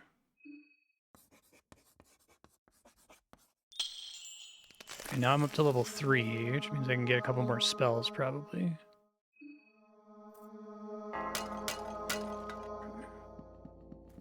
All right, I feel like I'm in a much better position. Another thing I find really impressive about this game is that you go from being completely fucking powerless and feeling powerless all the time to not feeling powerful. Like, you still feel like the game could end on any turn, but you don't notice how you've gone from every random encounter can kill you trivially to, oh yeah, I could just sight read a boss. It's really, really cool. Like, I think that's another thing that's incredible about it being an RPG. And it's beautiful that there are no experience points. So you do not level up by killing enemies and becoming mathematically stronger. You level up by getting more options. I think the heads mechanic is a really cool idea, to kind of have a pseudo leveling system, but it's really only for options, and those options are all incredibly expensive. There's like almost nothing in this game that's free. I think that's really good too. All right, so we want to pop by Donovan's house.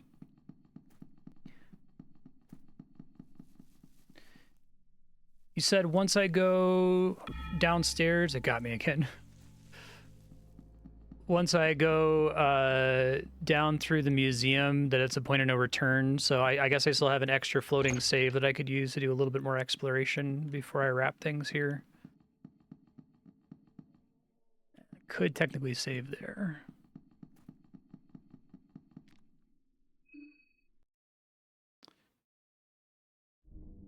Mischief of Rats.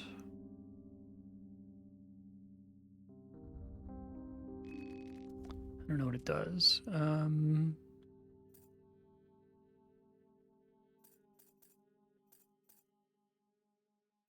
Osa, maybe? I'm giving him a lot of spells, but... Okay. But I guess I could still use a Book of Enlightenment down there, right? Rats spread confusion and disease where they go. Interesting.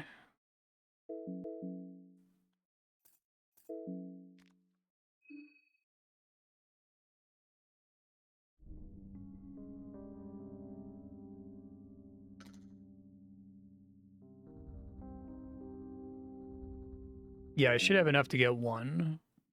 So I think the idea is don't use it right away. Like, get past something difficult, past the point of no return, and then use it.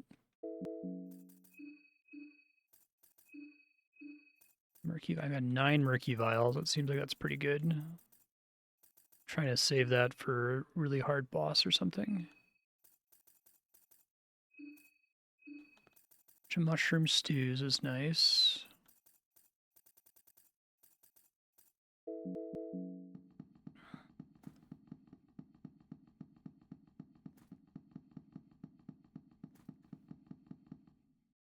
I can think of some like optional bosses. There's like the one on the island. There's the one in the other world. But I kind of just want to see if I can handle this now. The big thing was I needed a 4th party member really badly. Well, hopefully Pocket Cat's still here. He didn't come out to talk to me about bringing Olivia. Maybe that's only on the final night. I see a penis monster there.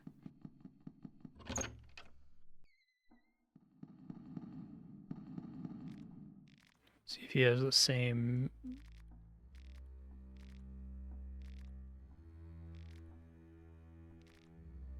Same 3.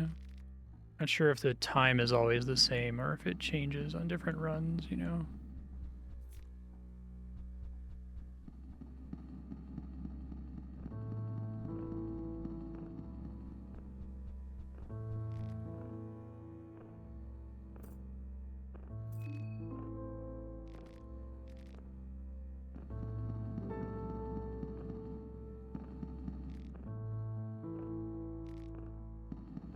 Read most of these last time.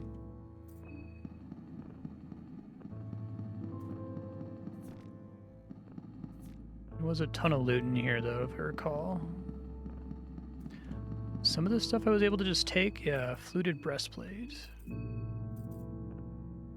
Big agility penalty, though.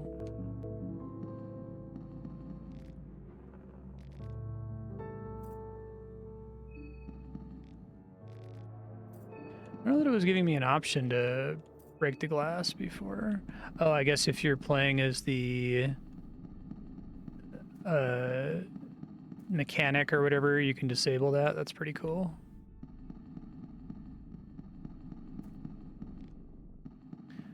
I thought there were other, like, arm guards down here somewhere.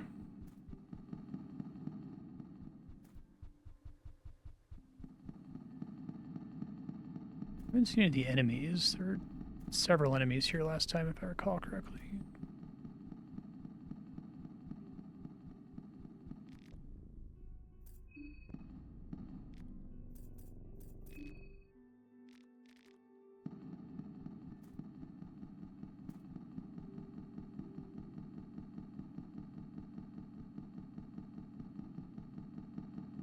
I go right here, it's just an endless hallway.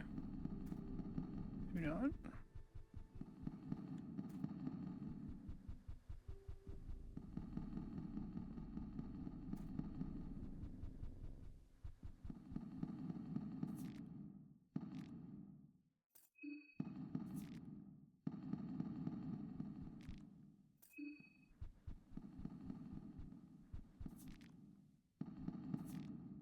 What do the purifying talismans do? I feel like I have a million of those. 5.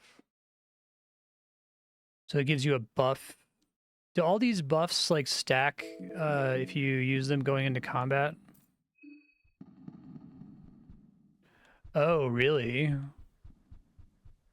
That's cool.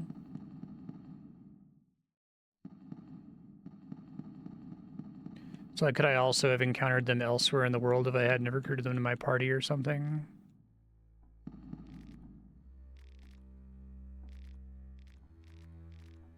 I read this last time. That's what I was looking for. Prevent arm loss. Well, we want as many people as possible to not lose their arms. I got an extra salmon snake rune here last time, but it was after I had lost one because of a party member leaving. Watch their hunger here.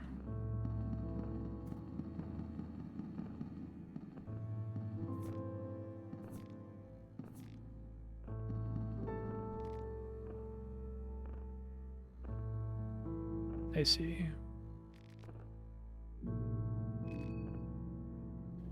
That's the same as last time.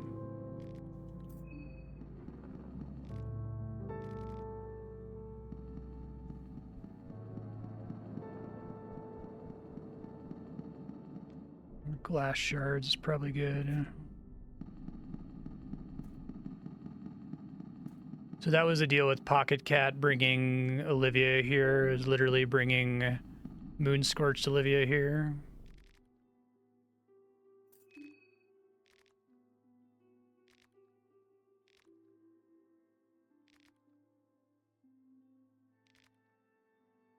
I guess I'll get a chance to loot a lot of things if I die and have to go back to this last save, so that's good.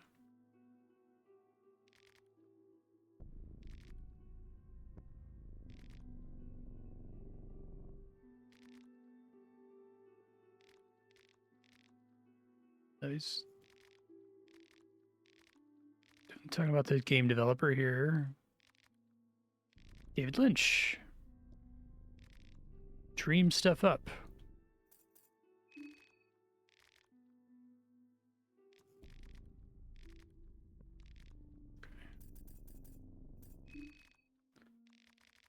Okay, cool.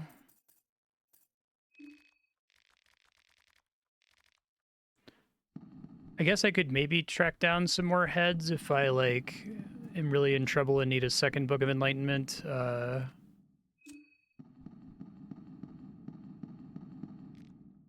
Okay, that's the same as last time. It would be consistent with the way the game works that if you just know the clock, you can just go up to it and put in the time and don't have to check that every time.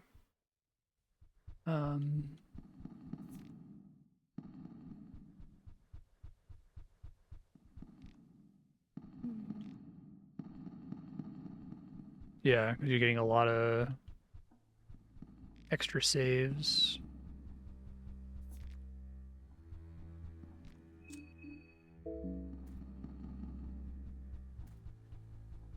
Sure I'm not missing loot anywhere here.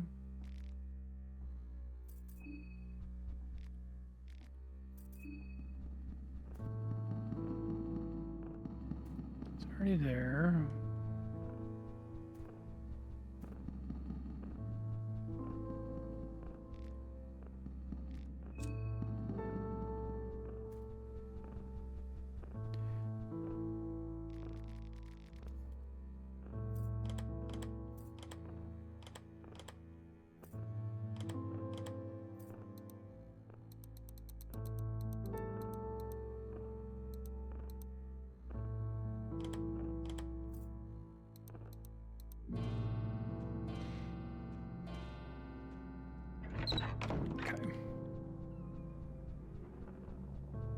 Wasn't super amazed by anything I got from the pots there. Oh, another Beetle Stone. Well, now I've got too many. Would have taken another Salmon Snake Rune, though.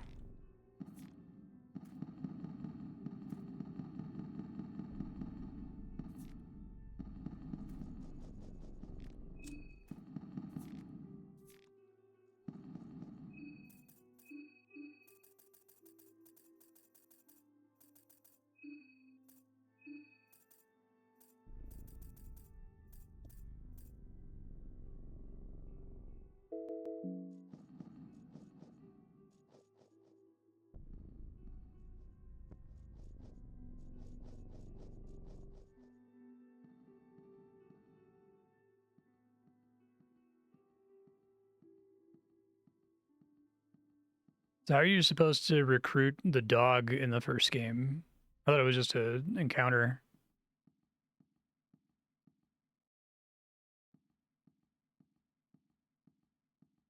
I should replay these off stream at some point. It sounds like there's a lot of value for repeat playthroughs, especially in this one.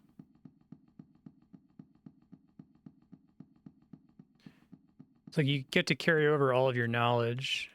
Talk to command to feed rotten meat. Oh, interesting. There's the butterflies again.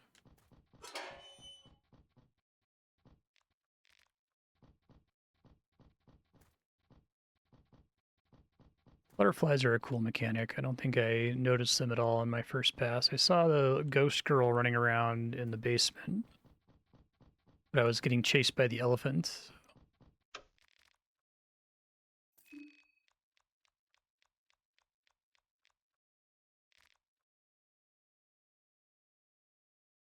Wait, what?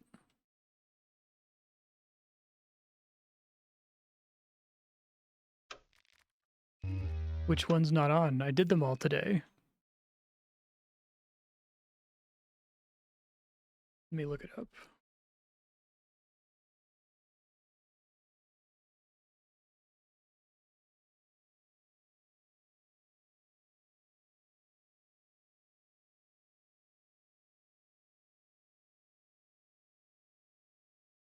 At least I can get back down to where it is very quickly. But unfortunately, that means I have to do that hike every time after the save. Oh, fuck.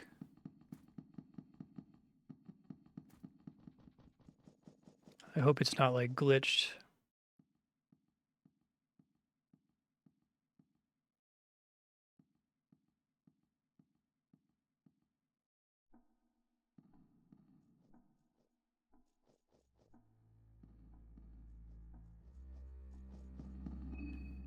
Make sure... Someone said it might be marked. Maybe not. Oh, that sucks. Try to make the best of it. I guess I could save again. leaving this place fully looted. I don't have really a use for another save. I could always go back to the one before if I ended up needing to run around and farm for some more heads. It wouldn't be completely terrible.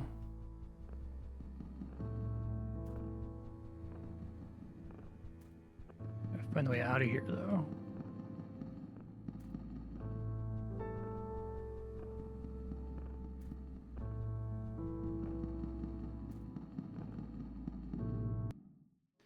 I don't think so, because the other one was the other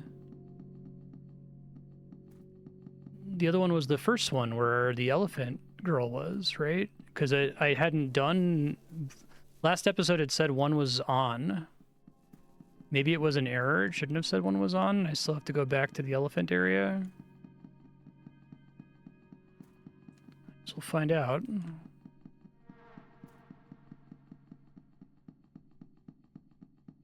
That was one of the first things I did in this playthrough. Just that specifically.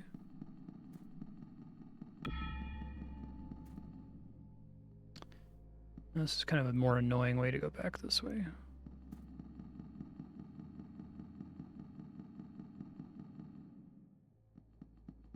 Let me try to figure out which one it's supposed to be.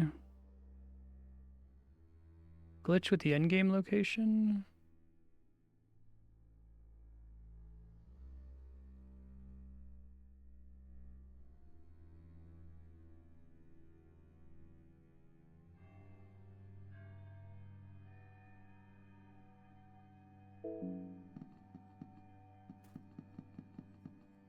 Yeah.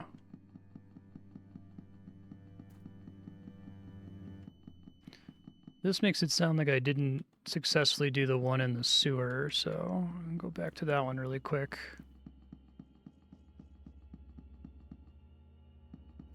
What's my fastest way to get back there? Probably the church. Oh, I should have just gone to the church because I was going to take the elevator to get down there. Whoops. Oh, whatever. Taking a long, stupid way to get there.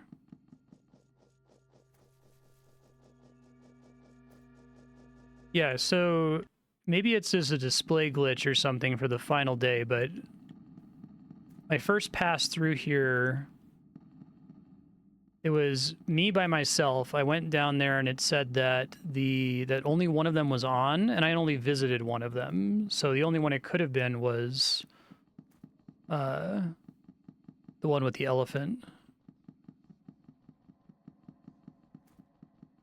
So I assume it's not that one. It must be, I must not have clicked something today.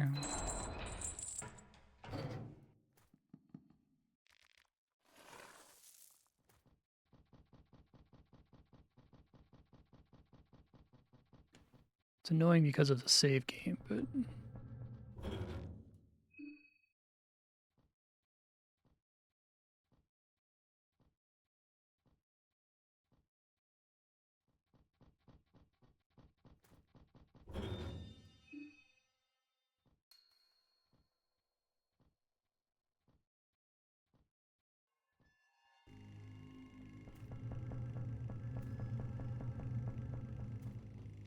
Okay, well that one's on for sure.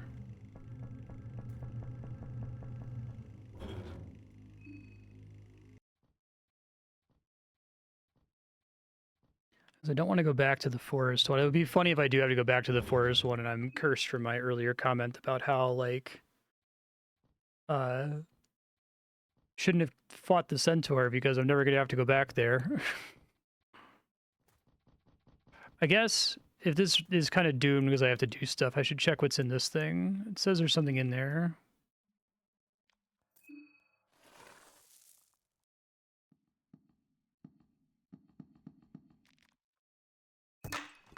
That was spooky. God Manifesto.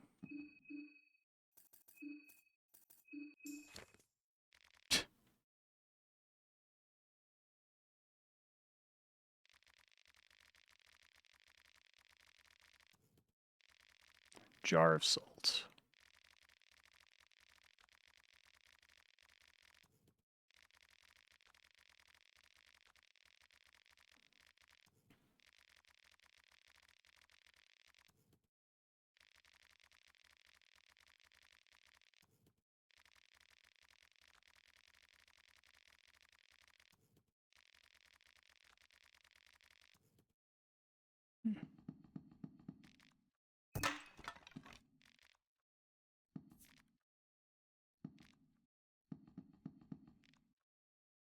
Like they spook you out from coming in here. That's cool.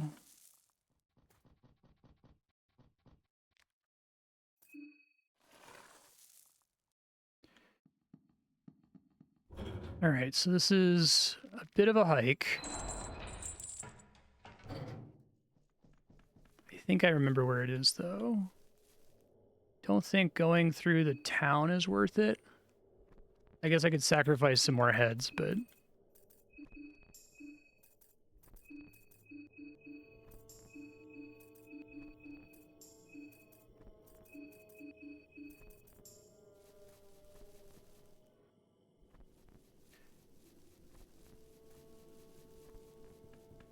kind of hoping that salaryman would attack me so I could get his head, because I think he counts as a contestant, right?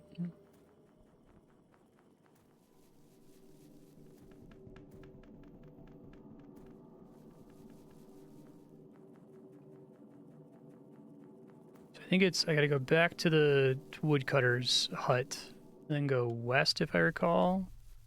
I'm so delighted by the fact that this map sticks out in my brain. Like, this one, Fear and Hunger 1, and Dark Souls 1 are like the 3 games where I remember anything after playing them. I guess I remember bits and pieces of the other Souls games, but you just play through them so much faster once you kind of understand the basic structure. And I really, really like the structure of Dark Souls 1 in particular. There's a funny Northern Lion clip recently talking about how, like, you shouldn't expect streamers to remember anything about any video game they play because doing this rots your brain when it comes to remembering, like, specific features of games. I'll play a game and, like, 2 months later, most of it's gone already. It's like I can't keep it in RAM. I'm gonna go up this way.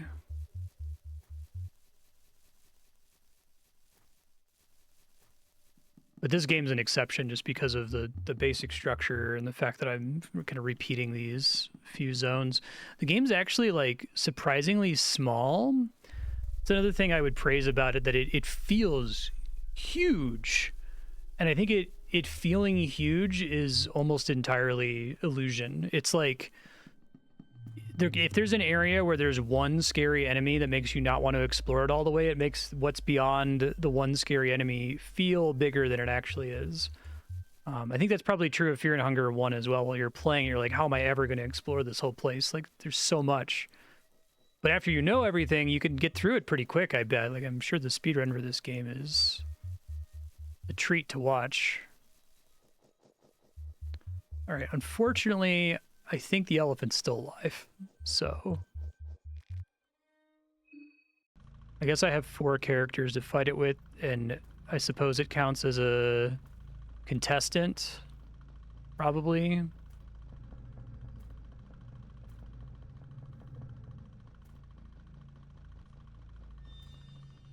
I found someone posted a thread that had the same problem as me, where they went on one night and it said that the door was open, and then they went on a different night and it said that it was locked, so...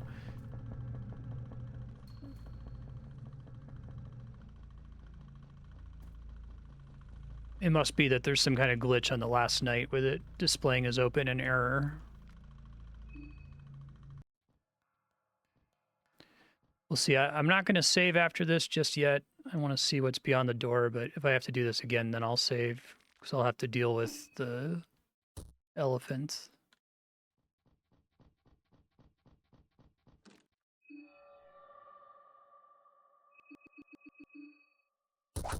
Yes, it's a door.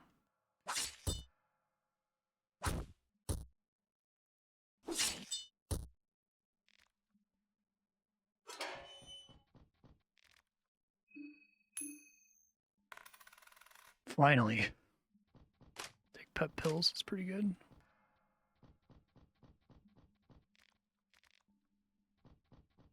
That's cool. Which one is it? I don't remember most of them. I feel like I didn't run into them that much. I should just fight.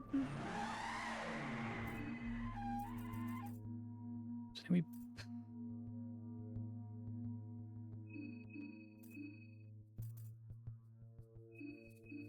Hard to decide what to do.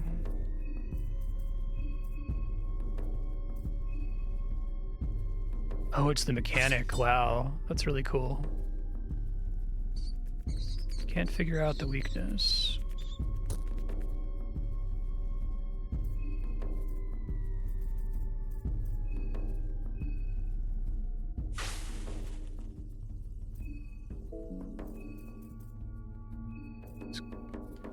So what does this confusion status effect do?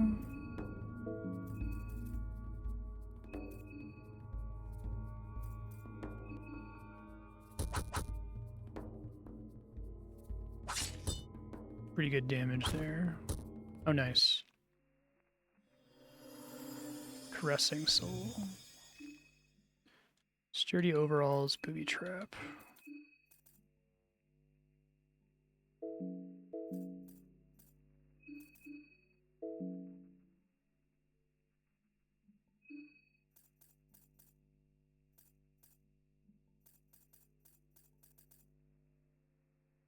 Like having the magic defense, I think.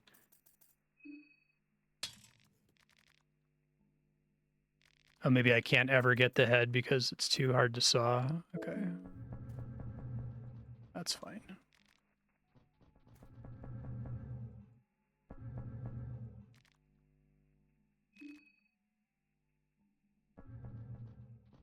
Okay, that is what happened. Oh, it's a stun. No kidding.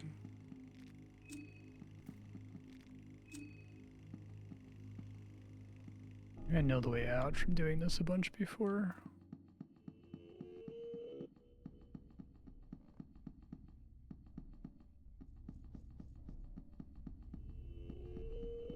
Fuck, maybe I don't.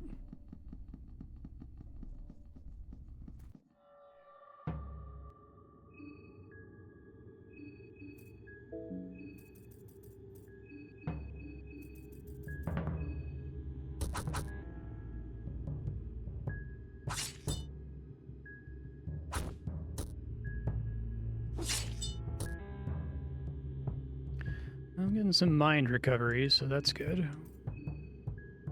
Right.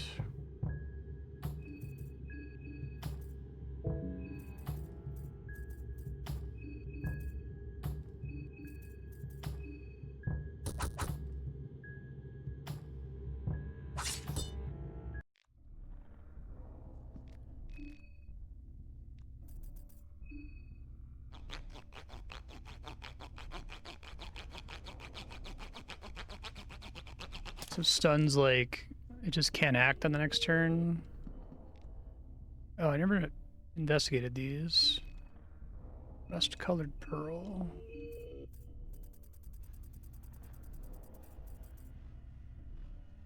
Huh. Shape is perfect, but there's something ominous about it.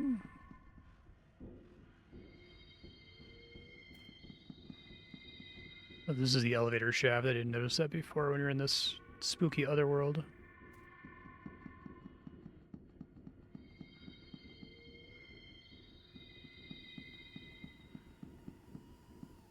Okay, well, that's too bad that I didn't trigger that before. I do have access to another save.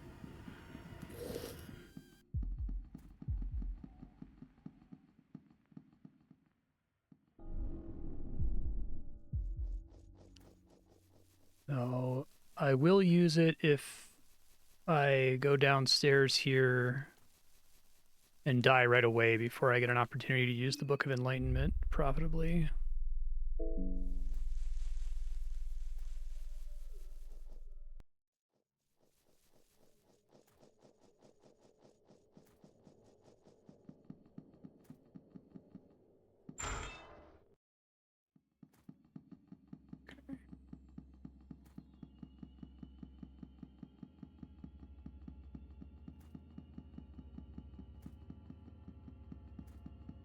This game rules so hard. It's so good.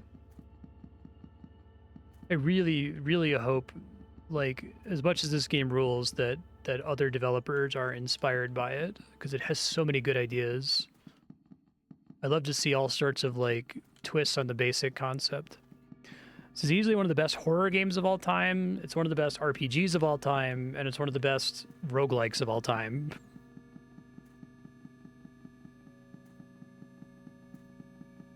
So that bit about, like, what is it with devs from Finland? It's like you provide for people's basic needs and they can just, like, spend their time creating amazing art, apparently. This one, Cruelty Squad, is also up there for me.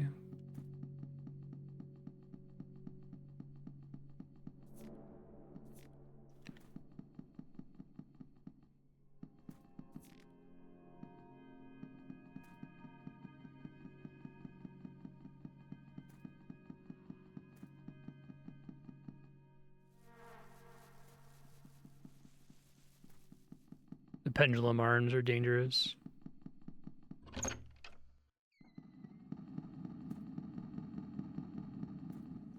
It's absurdly good.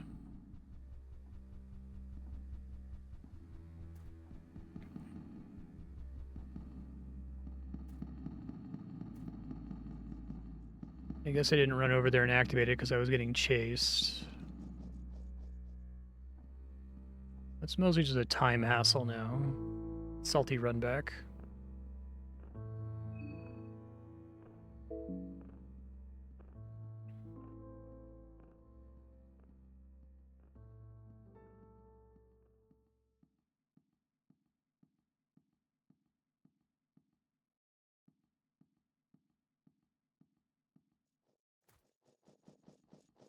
I should have plenty of vodka and beer.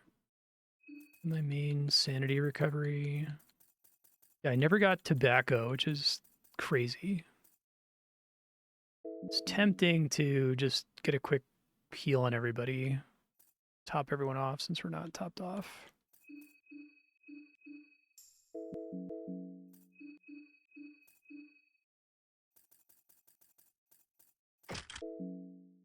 I thought I gave her agility +1.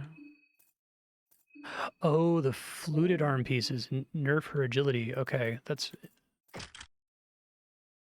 important to know.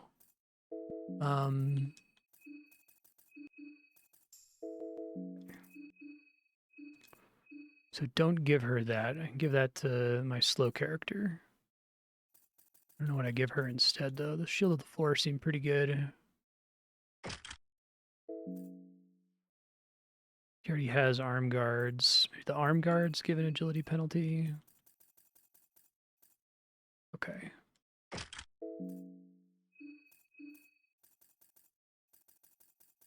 That helps. I thought I was noticing she wasn't getting extra turns. I was confused. And speed up is just double speed, right? So as long as your speed is at least 8, it'll get you to the threshold.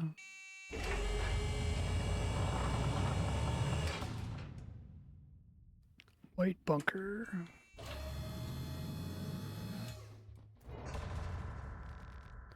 Dark bunker just became your tomb. All right, game, you earned it.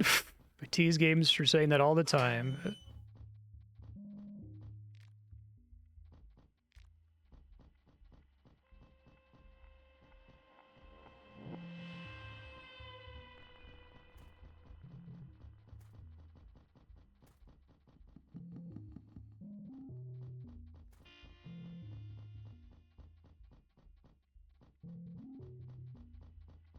Oh, that's cool. That's the thing that Karen mentioned a second ago, I think. Old site logic.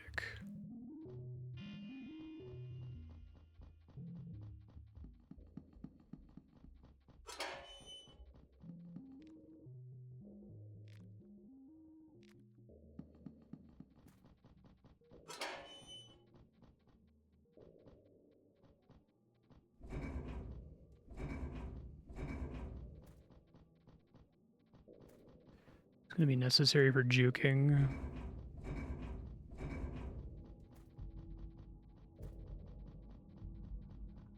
Yup.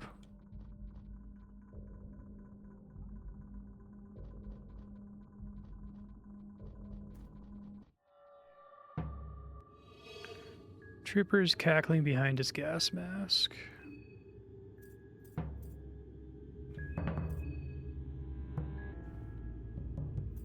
The cost of stunning is pretty high. It's effectively 25 with the Beetle Ring.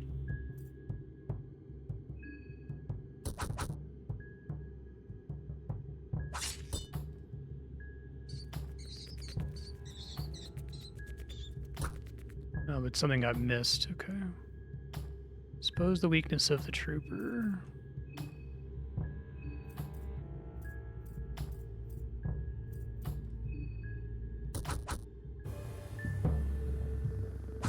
Nice.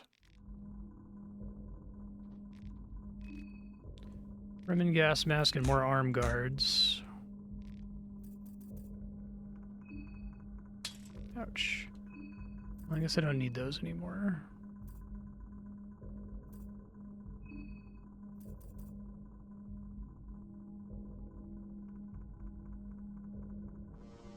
So, if you have the Beheaded Wizard equipped, occasionally it reflects otherworldly attacks. I feel like I'd rather not lose limbs, to be honest. I should consider getting ammo, I guess. Or using my guns down here.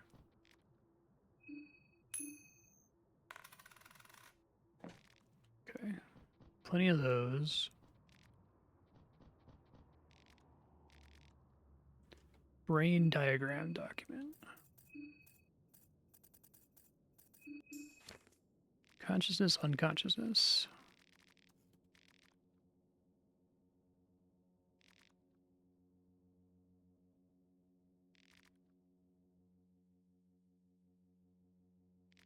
Be in a lucid dreaming state at all times.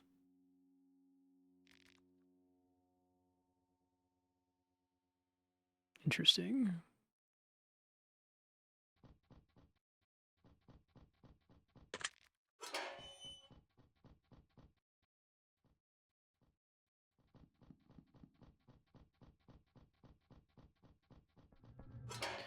Guess I could Book of Enlightenment now, and then I could go back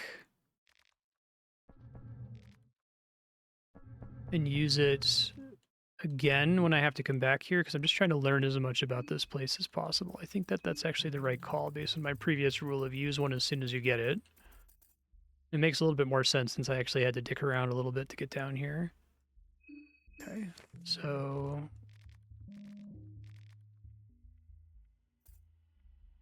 $631 is the one I'm going to go back to if this goes poorly.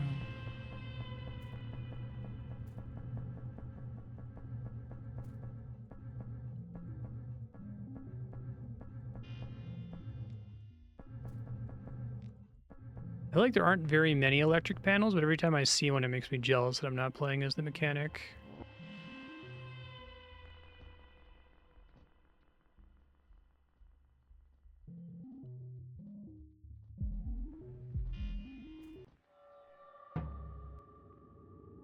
Yeah, I know, right? It's crazy. Okay, let's not stun this time. We fought this guy before, I think.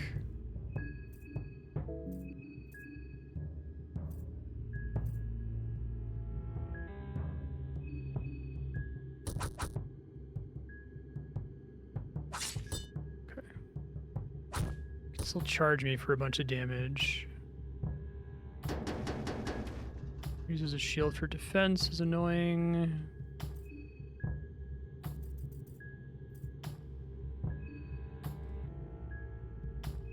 Do that because maybe I can avert some of the incoming damage here.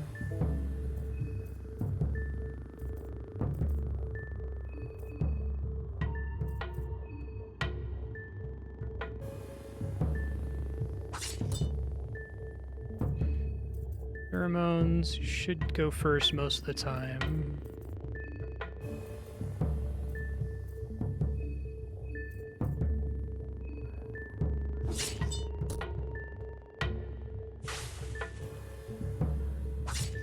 Nice. Didn't even need pheromones.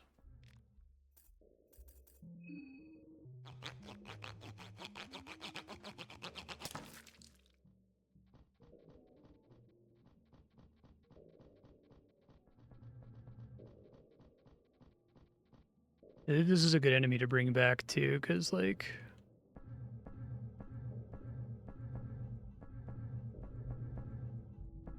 I feel like the first time you fight one and it's hell.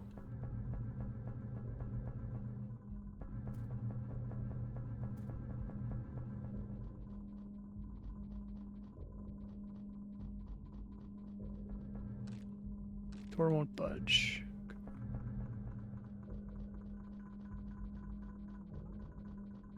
Definitely make the place as confusingly oriented as possible on purpose.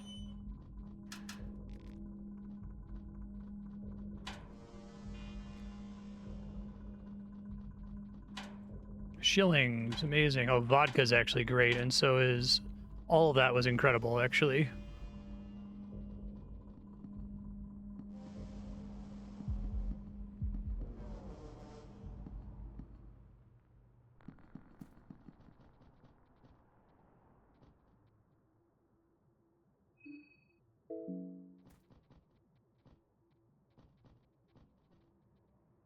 Gonna shoot me immediately, isn't he?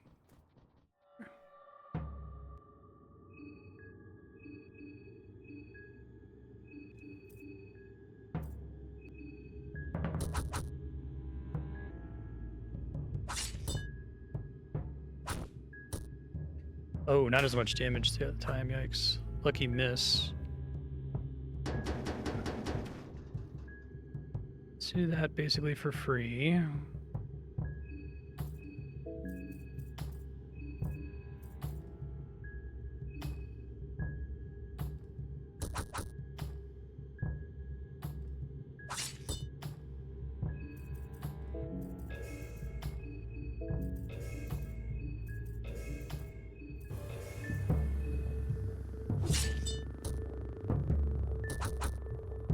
Okay.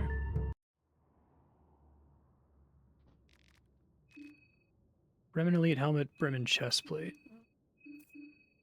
Okay.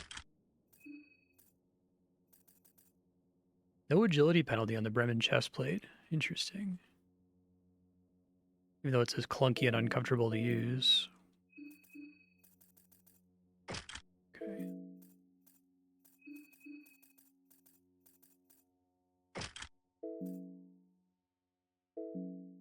Like having someone who resists magic.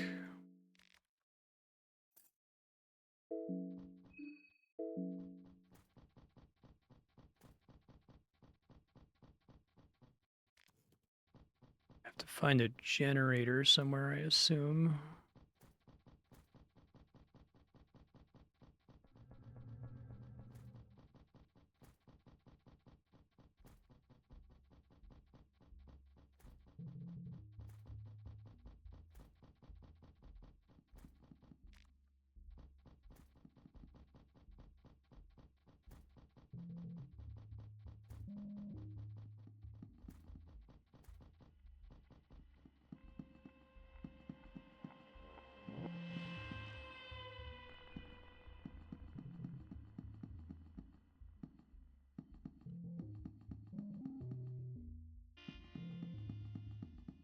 Sweatshop.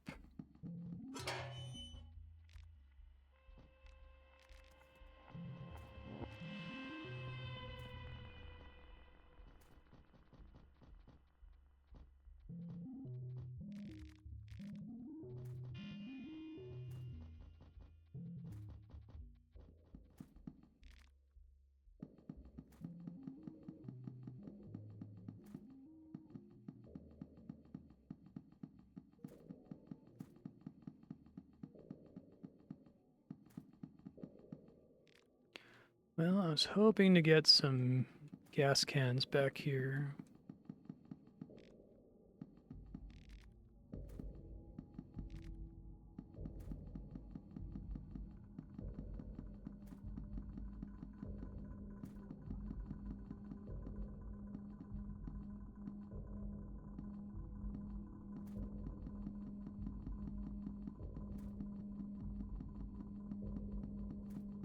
There's nothing helpful back here, is there?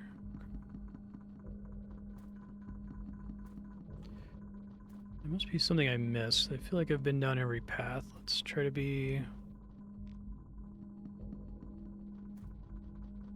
thorough here.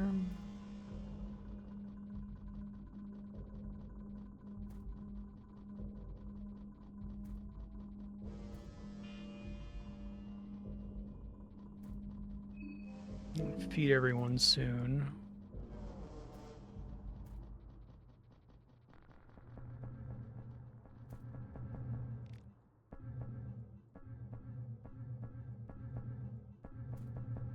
Machine's not related to whatever the solution is, it seems like, unless I have to come here after activating something somewhere else.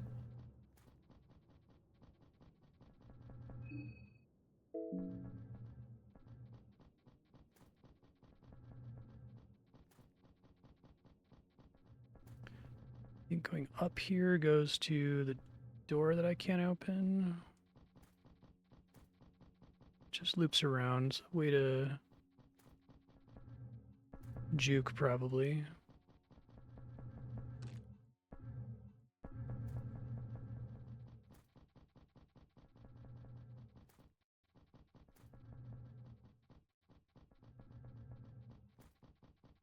This seems new.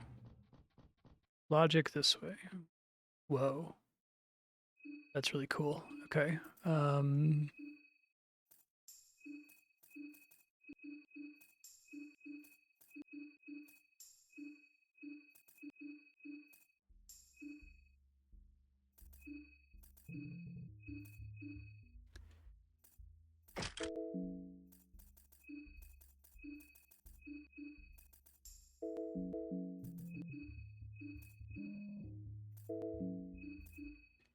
If you equip 2 Beetle Stones, do you get 20 mine per turn? I might actually want to do that.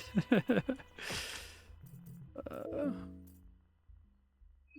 many do I have? I have 1 extra one. Okay.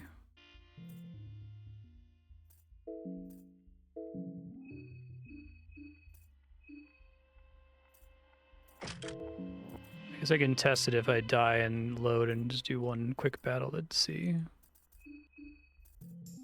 That would actually be super good on like Karen to make sure she can heal constantly. Okay.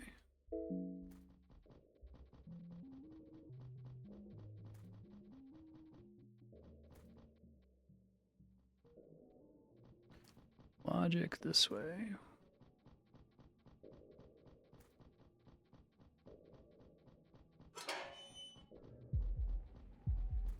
It's kind of funny that in this game where everything is constantly defying all logic, you're gonna go to logic at the end. And that wasn't the end. Need to remove all fast stance. I think I've gotten lucky and crit him before there. Oh, I don't need to crit. Okay, good to know.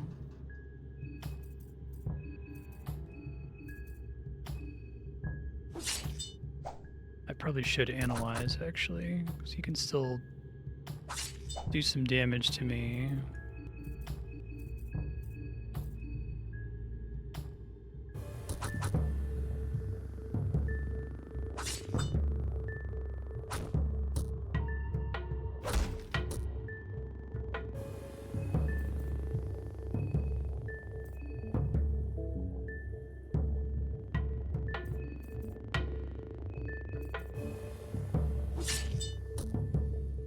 Get some mind back for done.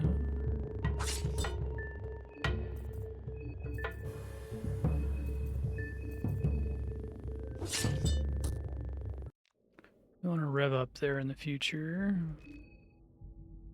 Another Bremen Elite helmet and another Bremen chest plate. No, that's better than the chainmail dress.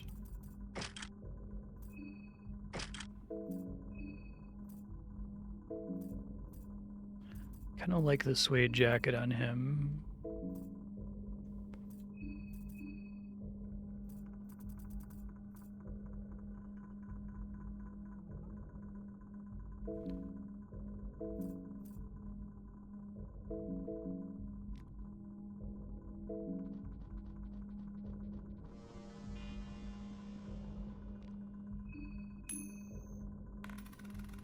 All right. Game's decided to be nice to me again. The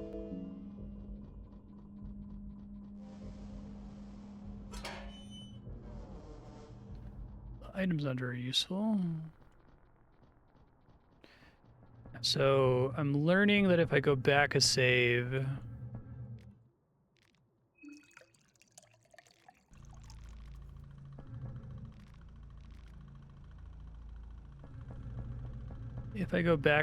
I might want to save the Book of Enlightenment until I fight all the guys down here, because they're not hard, but any of them could be really bad, it seems like.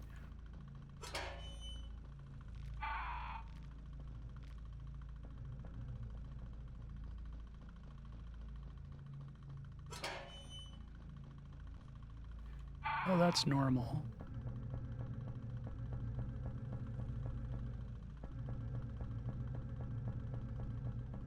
Doesn't aggro me, which is freakier.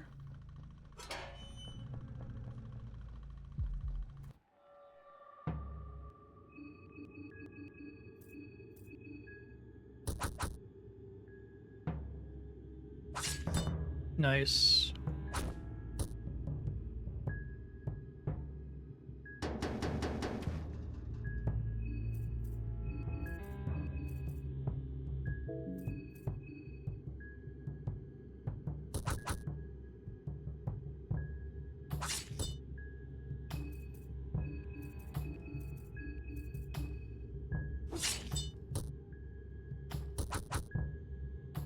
Probably set something up with bob and weave and pheromones to stall the recover mind for free, but oh geez, I guess I was just a little short on damage there. That sucks.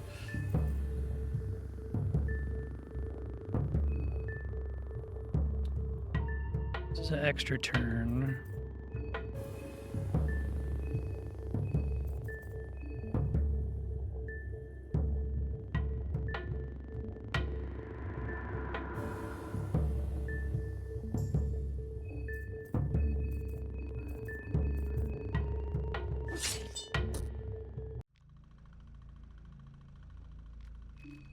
Okay, they really want to make sure you've got decent gear here, it seems like.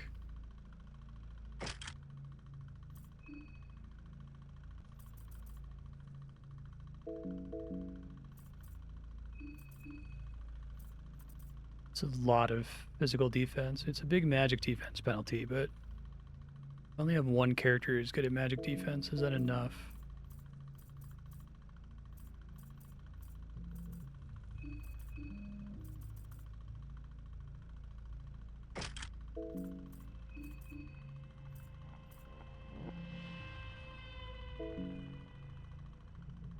Confidence and crit rate.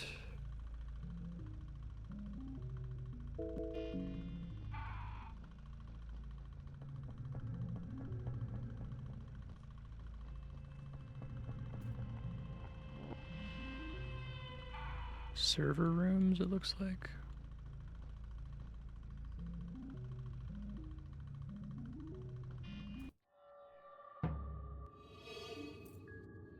Alright, so being on fire seems like something that's not desirable.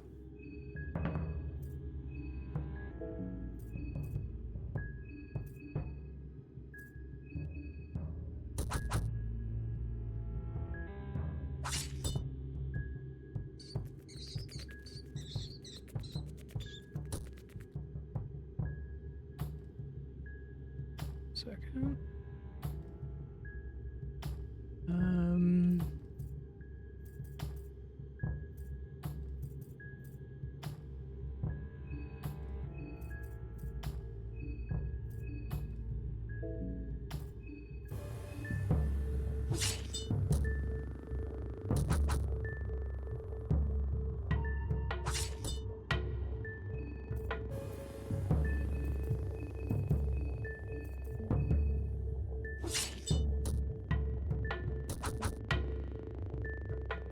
Okay, going for the torso is pretty good there.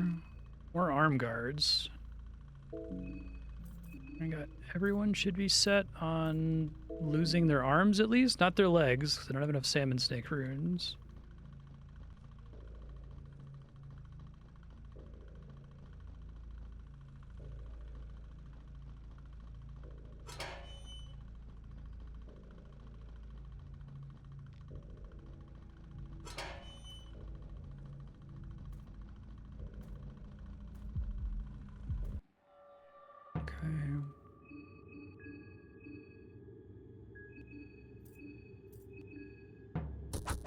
think as long as Marco does 300, no one else really needs to crit to take out his arm. Alright, let me try to be a little silly here and deliberately tank to get some mind back.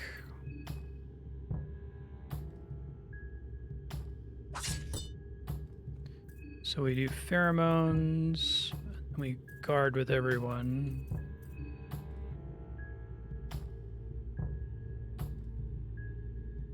Let's see if this ends up being a gigantic mistake. Oh, you still hit me. Okay.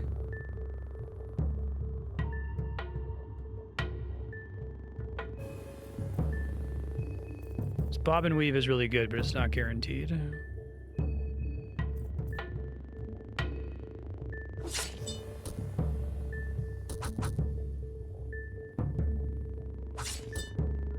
I did get net 30 mine back, though, which is pretty good. Okay. Everyone could have this if I really wanted.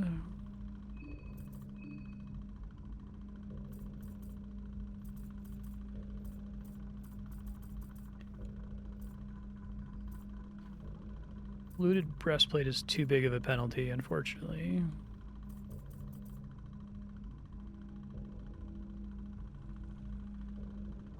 This Dawn critting, though, might be enough to, like,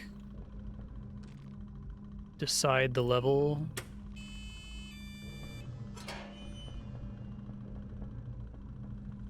Just because his weapon is so crazy. Whoa.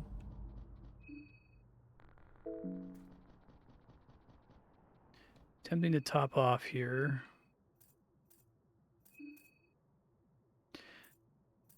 I have a decent number of in-combat healing options in case I really get in trouble, so I could probably afford to use a blue vial to be topped off.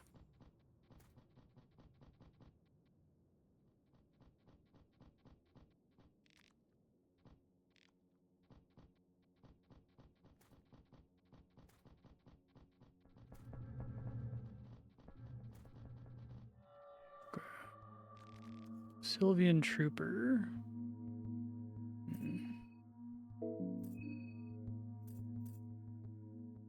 Can't get Dan to go first, I don't think.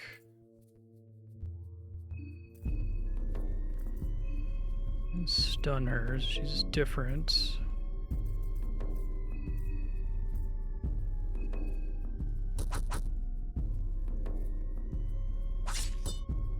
I like the rat's ability because I feel like it's really expensive for a really good effect. No, it didn't work. Uh-oh. Well, that seems bad.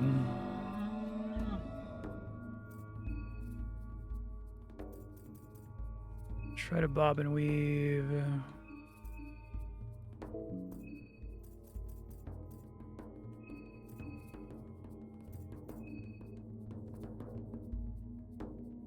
Weakness of the sergeant. Okay.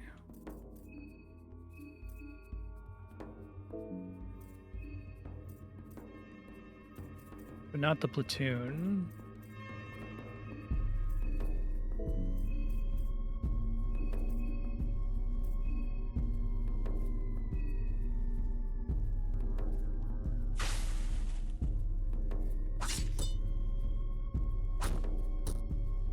Tuna's confused. Okay.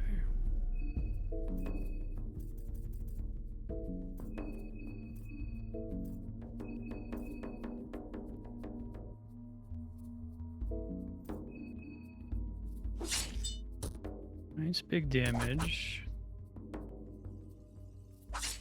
This is probably what I'd want a Book of Enlightenment after. We save up their rev ups here. Try to use a rot on it, maybe.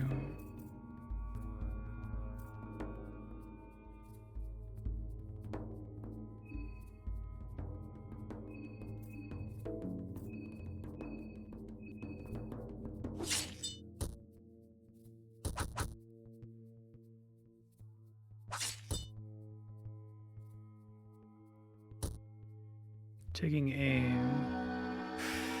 That's why we saved all our coins. Oh my god. I dodged it with bob and weave. Wow. Okay. I wish I had found more arms. I wonder where you can go about getting more arms. Thank you, bob and weave. The game would eventually convince me to switch to tails, but fuse.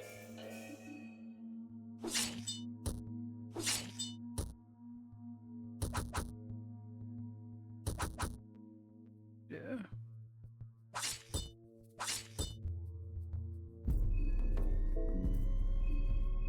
I don't know if the rod actually did anything helpful for me, to be honest.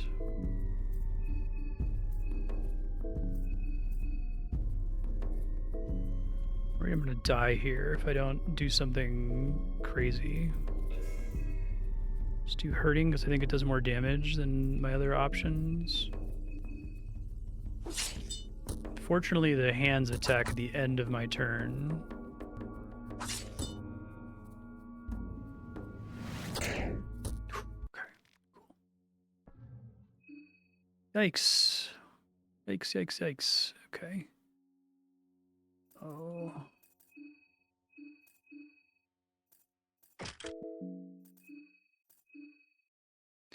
Out of beer. A little careful with the vodka here because I might actually need some of it for later stuff. But that's probably where I'm going to want to save.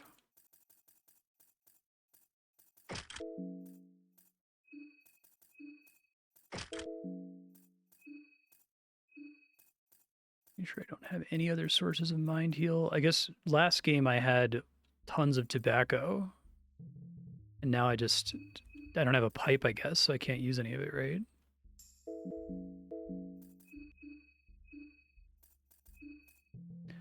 I guess this is a bit of a spoiler, but if you want to warn me when it would be a good idea to use all of my pep pills and or what you said that also heroin is a buff.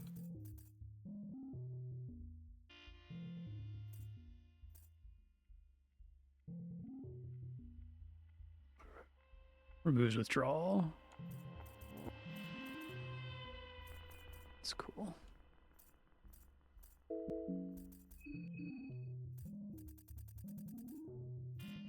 I'm gonna make any more of this.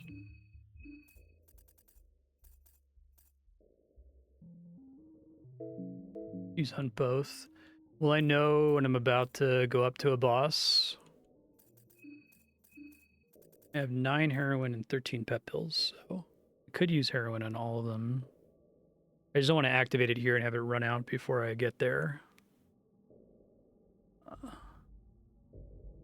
I remember I have these murky vials too. That's 9 items that do fire damage to everything. Next 2 rooms. Doesn't have crevices to hide loot.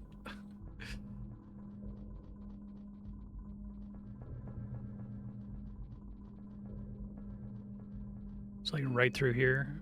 Okay.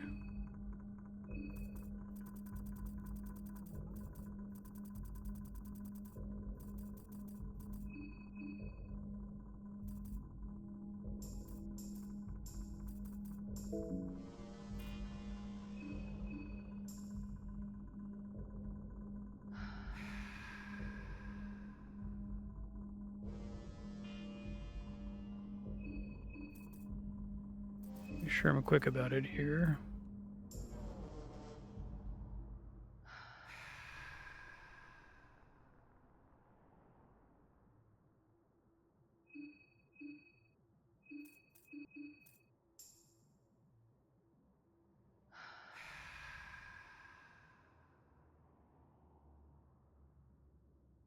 Draw concept's really cool.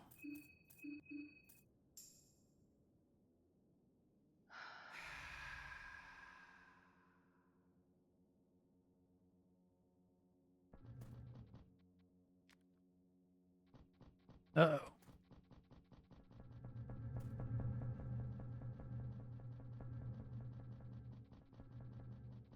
Worried I broke something by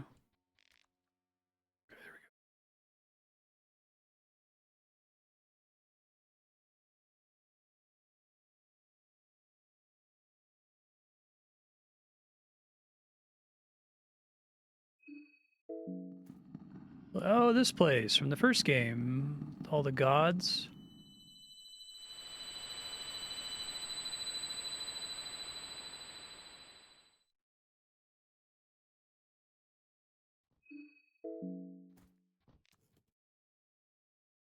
Kaiser.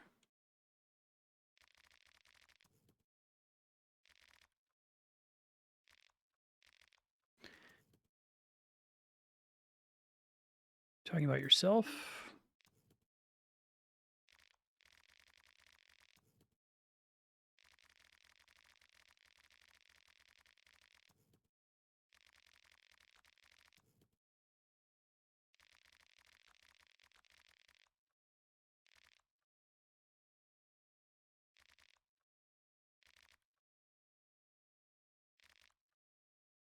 Peace with my role.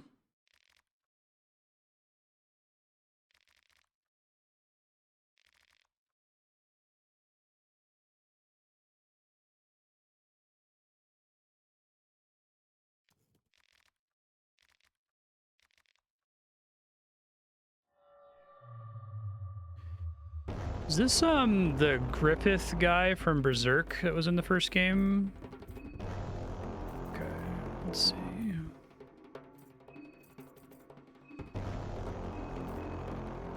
Let's try to immediately get some stunning. Don't know that the blood sword's actually better than my current thing.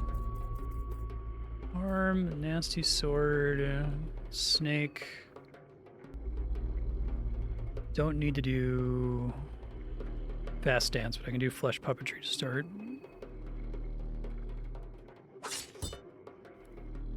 Oh, does that discount spells, it looks like, maybe?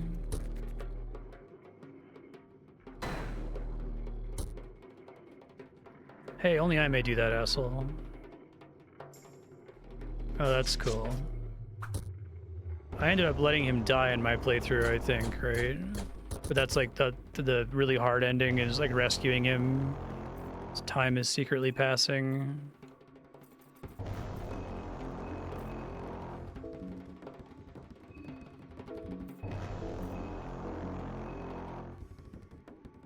Rot him. Just do some regular damage. Kill the thing that heals. Probably need to kill the thing that damages me, and I can deal with the healing later.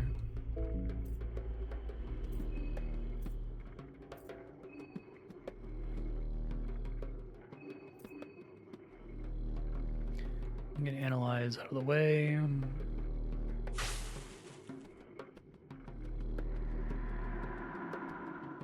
Like every character hates him or something. Okay, so you can just hit him in the head. That's interesting. Just go straight for the head and see if that works.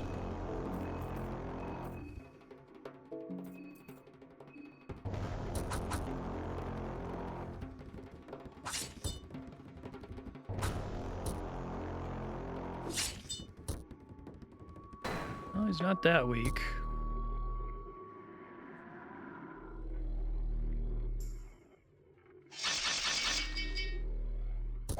Ow.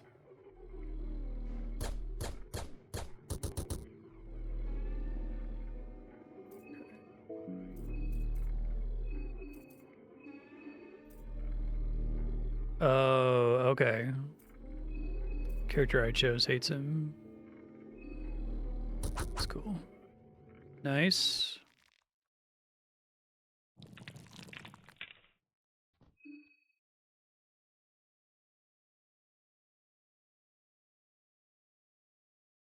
There's one more boss after this, you said. Okay.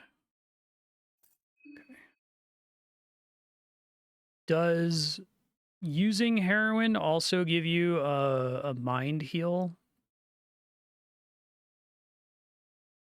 Hopefully everything would last long enough.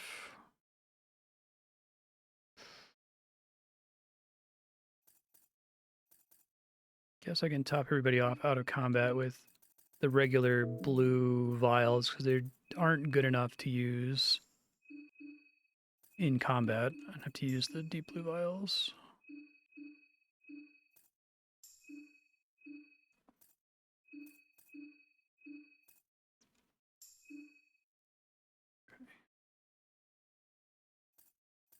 And re-up pep pills, I guess. Let me see if it works.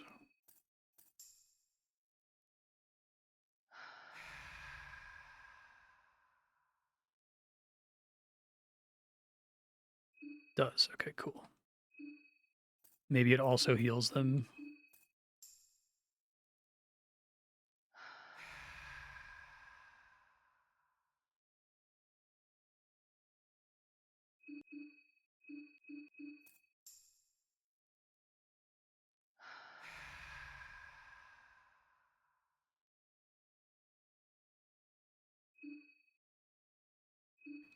I guess Marco already has it. Whoa. Pretty cool looking.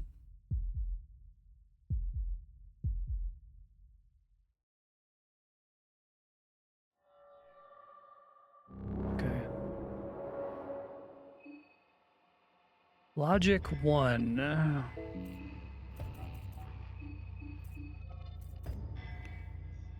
Been good to start, I feel like.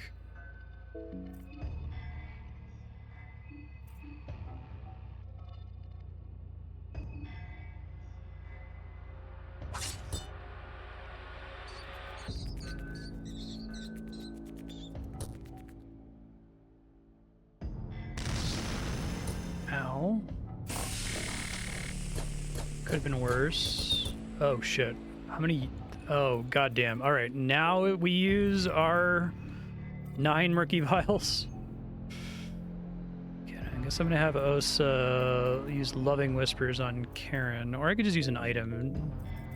Now's the time, right?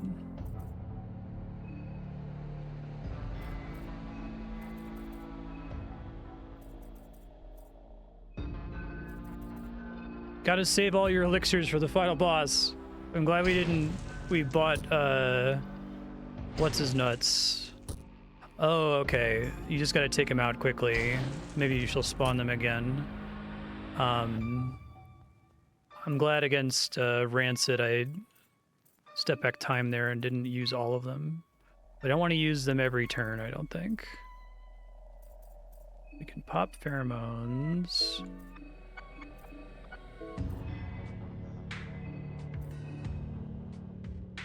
Don't think Analyze is going to do anything here. Analyze seems to only affect them if they're like a humanoid with a head. Is that true?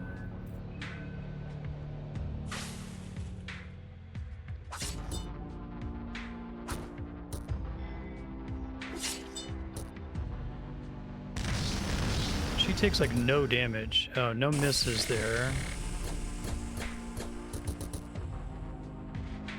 So the exhaust system was already disabled, so nothing really bad happened there. That's cool.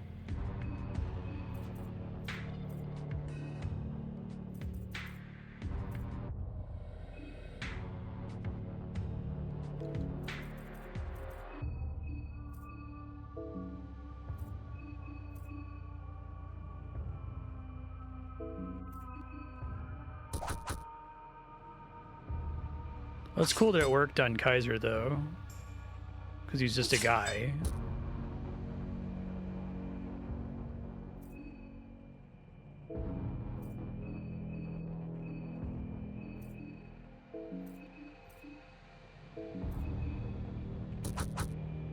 I do like no damage to this thing, even when I feel like I'm hitting it really hard.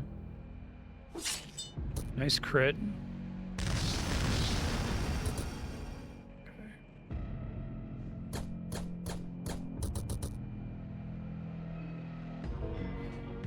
Got our rev ups.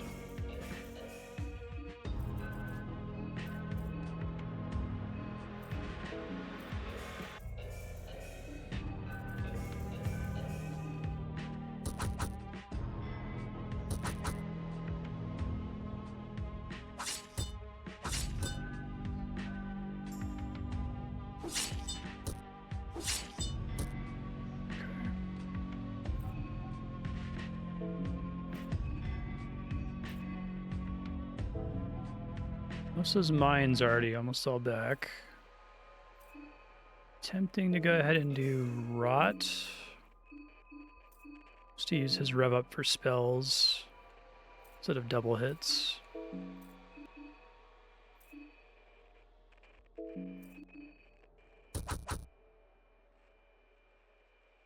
Haven't been able to dodge anything yet. Maybe her attack is undodgeable.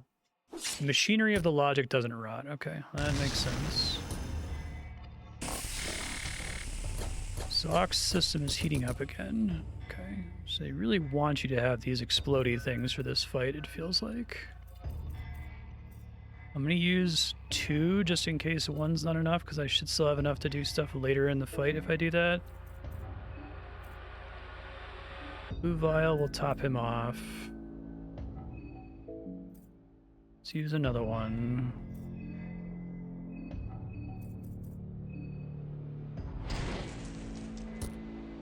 Oh, it missed on one of them, so I'm really glad I didn't take that risk. Okay. Logic can be set on fire, though, which is cool.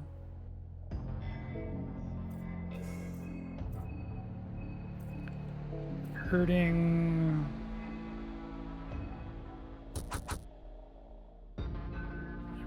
Might not bother re-upping Bob and Weave. It might be possible that the boss just has unmissable attacks.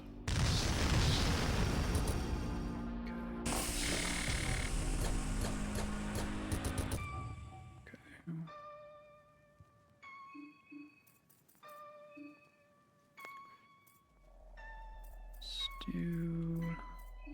Start using my other resources eventually, but now this saves me mind, which seems good. No reason to heal unnecessarily. I know I keep checking, but I'm just stressed out that I'm forgetting some important option each turn.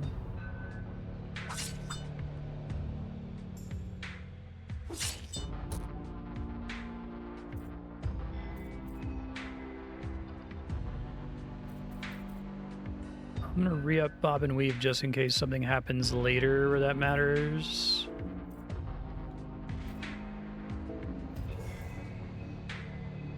Might have to use Mind Recovery on Osa. Probably doable if I end up having to do it.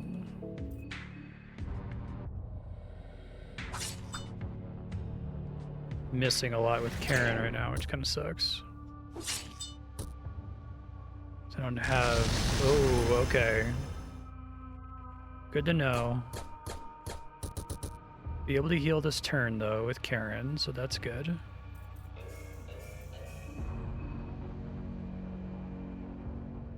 Does pheromones wear off eventually? I don't think it has a buff icon, right?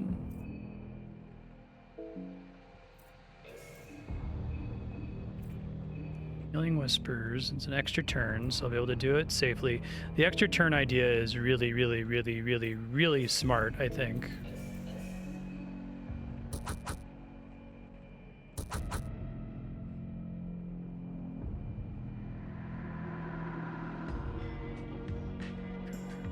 Good.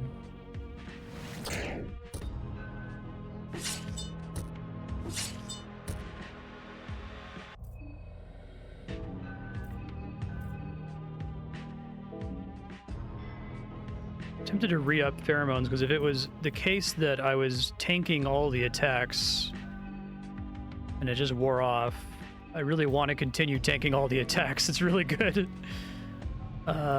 Let's do 1 round of hurting here.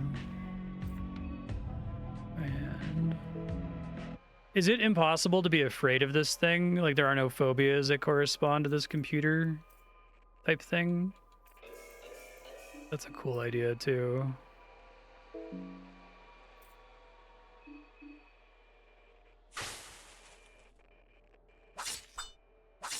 Stop missing, Karen. Jeez. Make sure to throw a vodka at Osa here. I think that actually does work. Okay, so bullshit again. Panphobia. That's the fear of everything. That's it. And I quoted that before. I think I'm gonna do 2. Well, I'm gonna do 1 this time and see what happens, because it is an extra turn and I don't want to risk fucking it up, you know?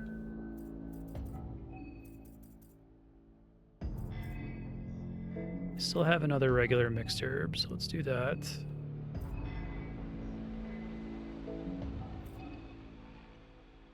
Let's try to get away with just doing one. And I can maybe focus some more if one of them misses here. Okay, none of them missed.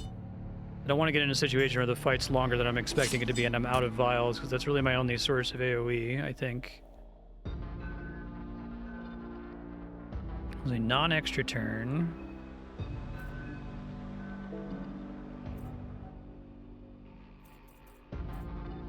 We rev up and do hurting one more time, and then I'll use vodka.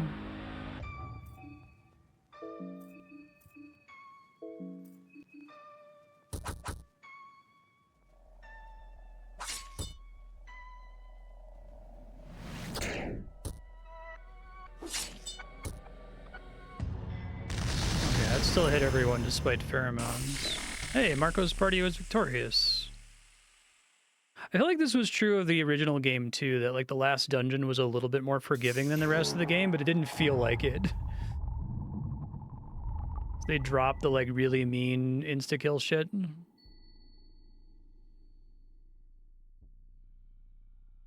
I love the art in this game too, it looks great.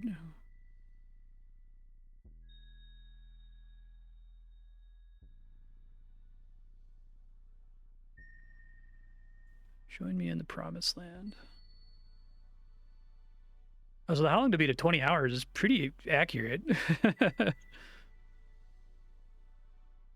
feel like I'm over by the time it took me to go back and turn on the electroscope thing that I missed. Gone through enough, now you can rest. So there's presumably another ending for killing all the other contestants, and then a third, like, super secret crazy ending for doing all the stupid bullshit. Cool bullshit, I mean, like rescuing the Griffith from Berserk guy from the first game.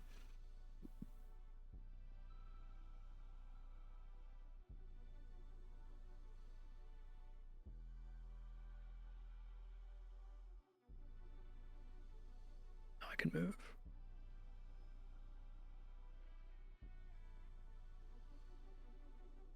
Whoa. That's cool.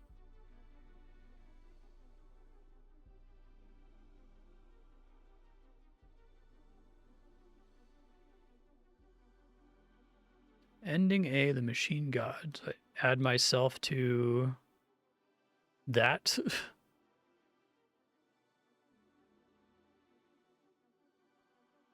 He's the only surviving contestants. Man, a bunch must have died, because I think the last time it updated me, it said a lot of them are still alive. So I guess I fought the girl. Red Arc is now available in the Hexen. Oh, that's cool. So that affects future playthroughs. That's very like Resident Evil, Silent Hill. This game fucking rules. I'm very, very cautious to say this is, you know, in my top 5 games or my top 10 games. I don't believe in ranking games like that. I think that's really silly. I think it's like ridiculous to compare. How do you compare Silent Hill 2 to Super Mario Odyssey, right? It's meaningless. And I still abide by that, but I would say that when I think of my favorite games, this is high up there. It's like, you know, Outer Wilds, Dark Souls, Earthbound. Just an absolutely phenomenal game. I have almost no notes. The only thing about it is that I think someone might bounce off of it. Well, there's a lot of things that might bounce somebody off this game, which is fine. I think that's good for the art, right? Like it's the Sakurai thing that the more you increase mass appeal, the more you reduce the game essence. The game essence for Fear and Hunger is infinite. It is the highest game essence you could possibly have. But I do think that it would be nice if it at least explicitly hinted to you at the beginning that there is another way to save that's pretty accessible and doesn't advance time or move quest lines or things like that, because I could see someone who... I feel like you have to play the first game, and that's fine because the first game also rules. I don't think I had any complaints about the first game. Like, the tone was incredible, the level design was amazing, the enemies were really cool. The feel was outstanding. Like, I think I said this about the first one. I was worried when I saw that Fear and Hunger 1 was banned on Twitch and that it was because of like nudity. And I'm like, oh my God, is this like a hentai game or something? Like, no, this is using the sexual content to enhance the story, to enhance the horror. It's really good. It puts you in a really weird place a lot of the time. It's phenomenal. I can't think of anything to complain about other than that someone playing this, it's pretty likely they might not stumble into the book of the God of Fear and Hunger thing. I think here's the solution. The solution, in my opinion, is make there be a bad ending, like a one more ending that's you make it to the last day and you go to the tower and you haven't killed all the contestants, and then there's some kind of like easy boss and then you die and it's a bad ending, right? I think that would convince a player, okay, I just need to start over.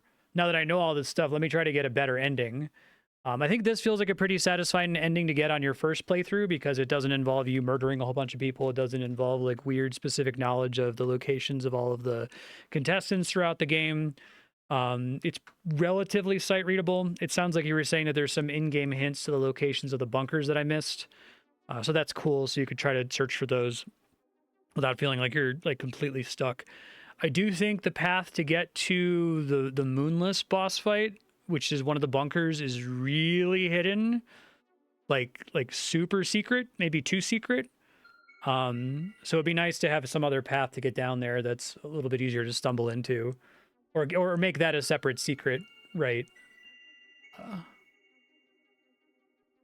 But other than that, like, music was great. The soundtrack is the closest I've heard to like a Akira Yamaoka soundtrack, and Yamaoka is a legend. Will never top it for me in terms of RPG combat, because like the idea that every battle is a puzzle and you're dead in every battle. I think it's what Shin Megami Tensei is supposed to feel like, because that's how people pitch Shin Megami Tensei to me. They're like, yeah, you know, the game's like super brutal and you walk into the battle and the computer uses Bufu and you just get annihilated because you were weak to ice or whatever. So then you have to like remember, and now it's like knowledge is progression and you come back and you deal with it. But it's probably because I've only played the later SMT games where it feels like I have too many tools. It's too easy to outgrind stuff. They've like sanded off all of the sharp edges. Maybe the really early ones feel more like that, but it works for me in this game and it's really cool. I think a big part of it is that at most you're fighting the same enemy like 5 times. If it's a really common enemy, you fight it like 5 times. But most of the time there's like only 1 or maybe 2 or 3. And if there's only 1, then it's like if you learn how to beat this one of a kind pseudo boss, you now have Outer Wild style permanent knowledge progression information for all future attempts at the game. Especially if you like have to die and load your save, like, well, I know that I can beat this boss by using Analyze and attacking its head, or I know I can beat this boss by taking out its arm first or whatever. I think the difficulty curve is outstanding. I think it's not an upside down difficulty curve. It does get easier at the end of the game, but it's like it feels like it's like a welcome relief.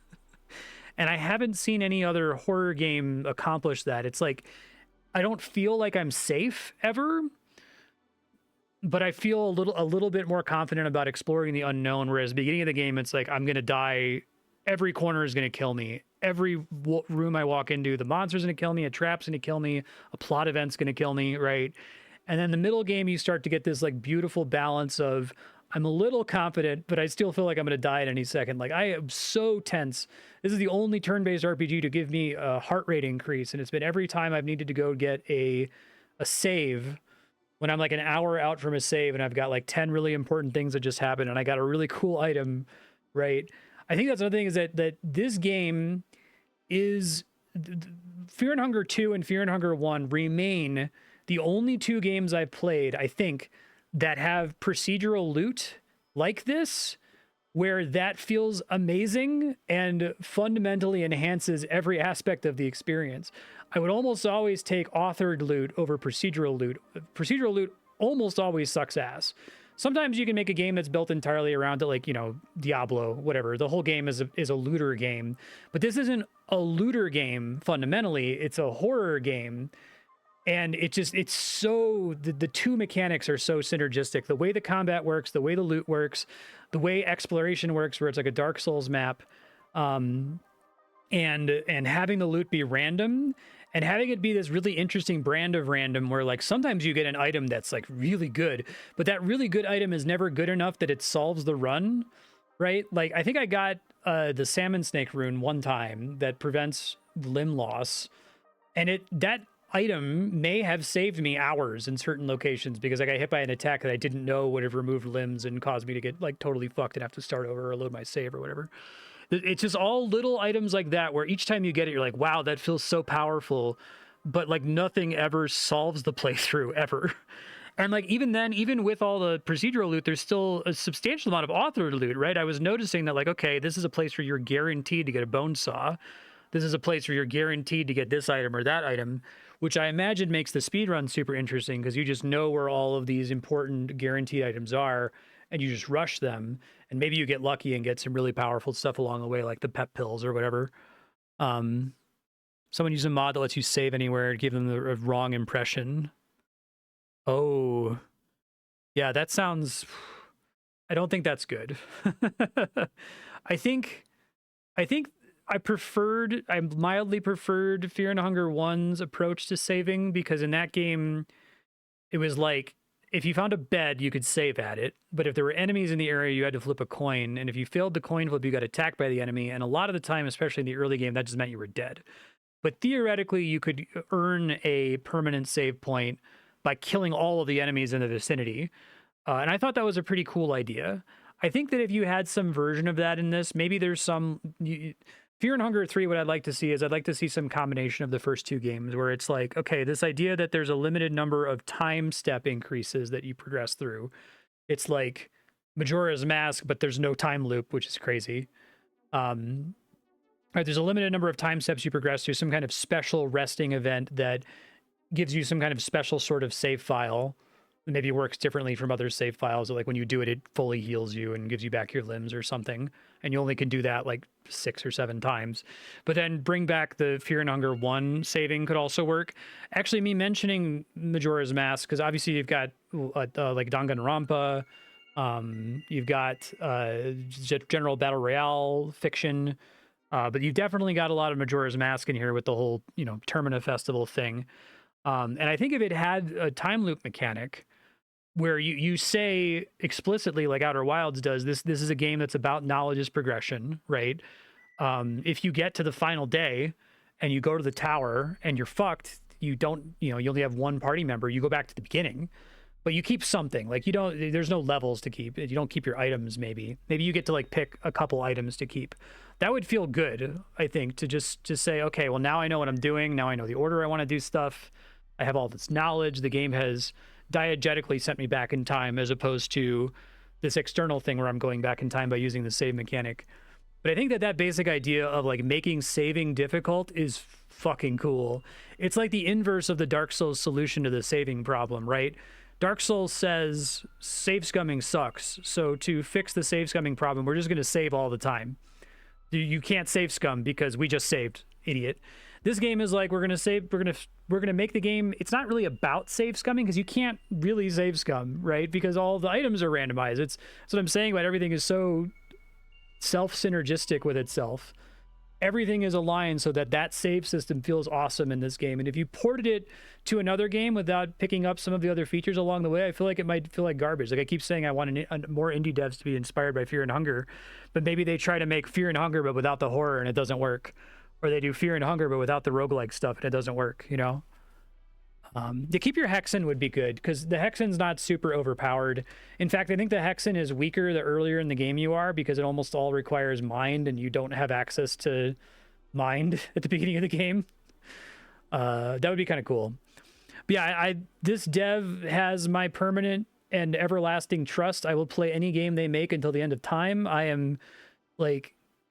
love this game, love the first game, it rules. Thank you so much for sharing it, Waffle D. Thanks for getting it on the voting spreadsheet and plugging away at it because it slaps, it fucks, it is amazing. Keep making Fear and Hunger games or make whatever. I'll play whatever you want to make. This game is so good. It's so good it kind of makes me mad. How dare this game be this good, right?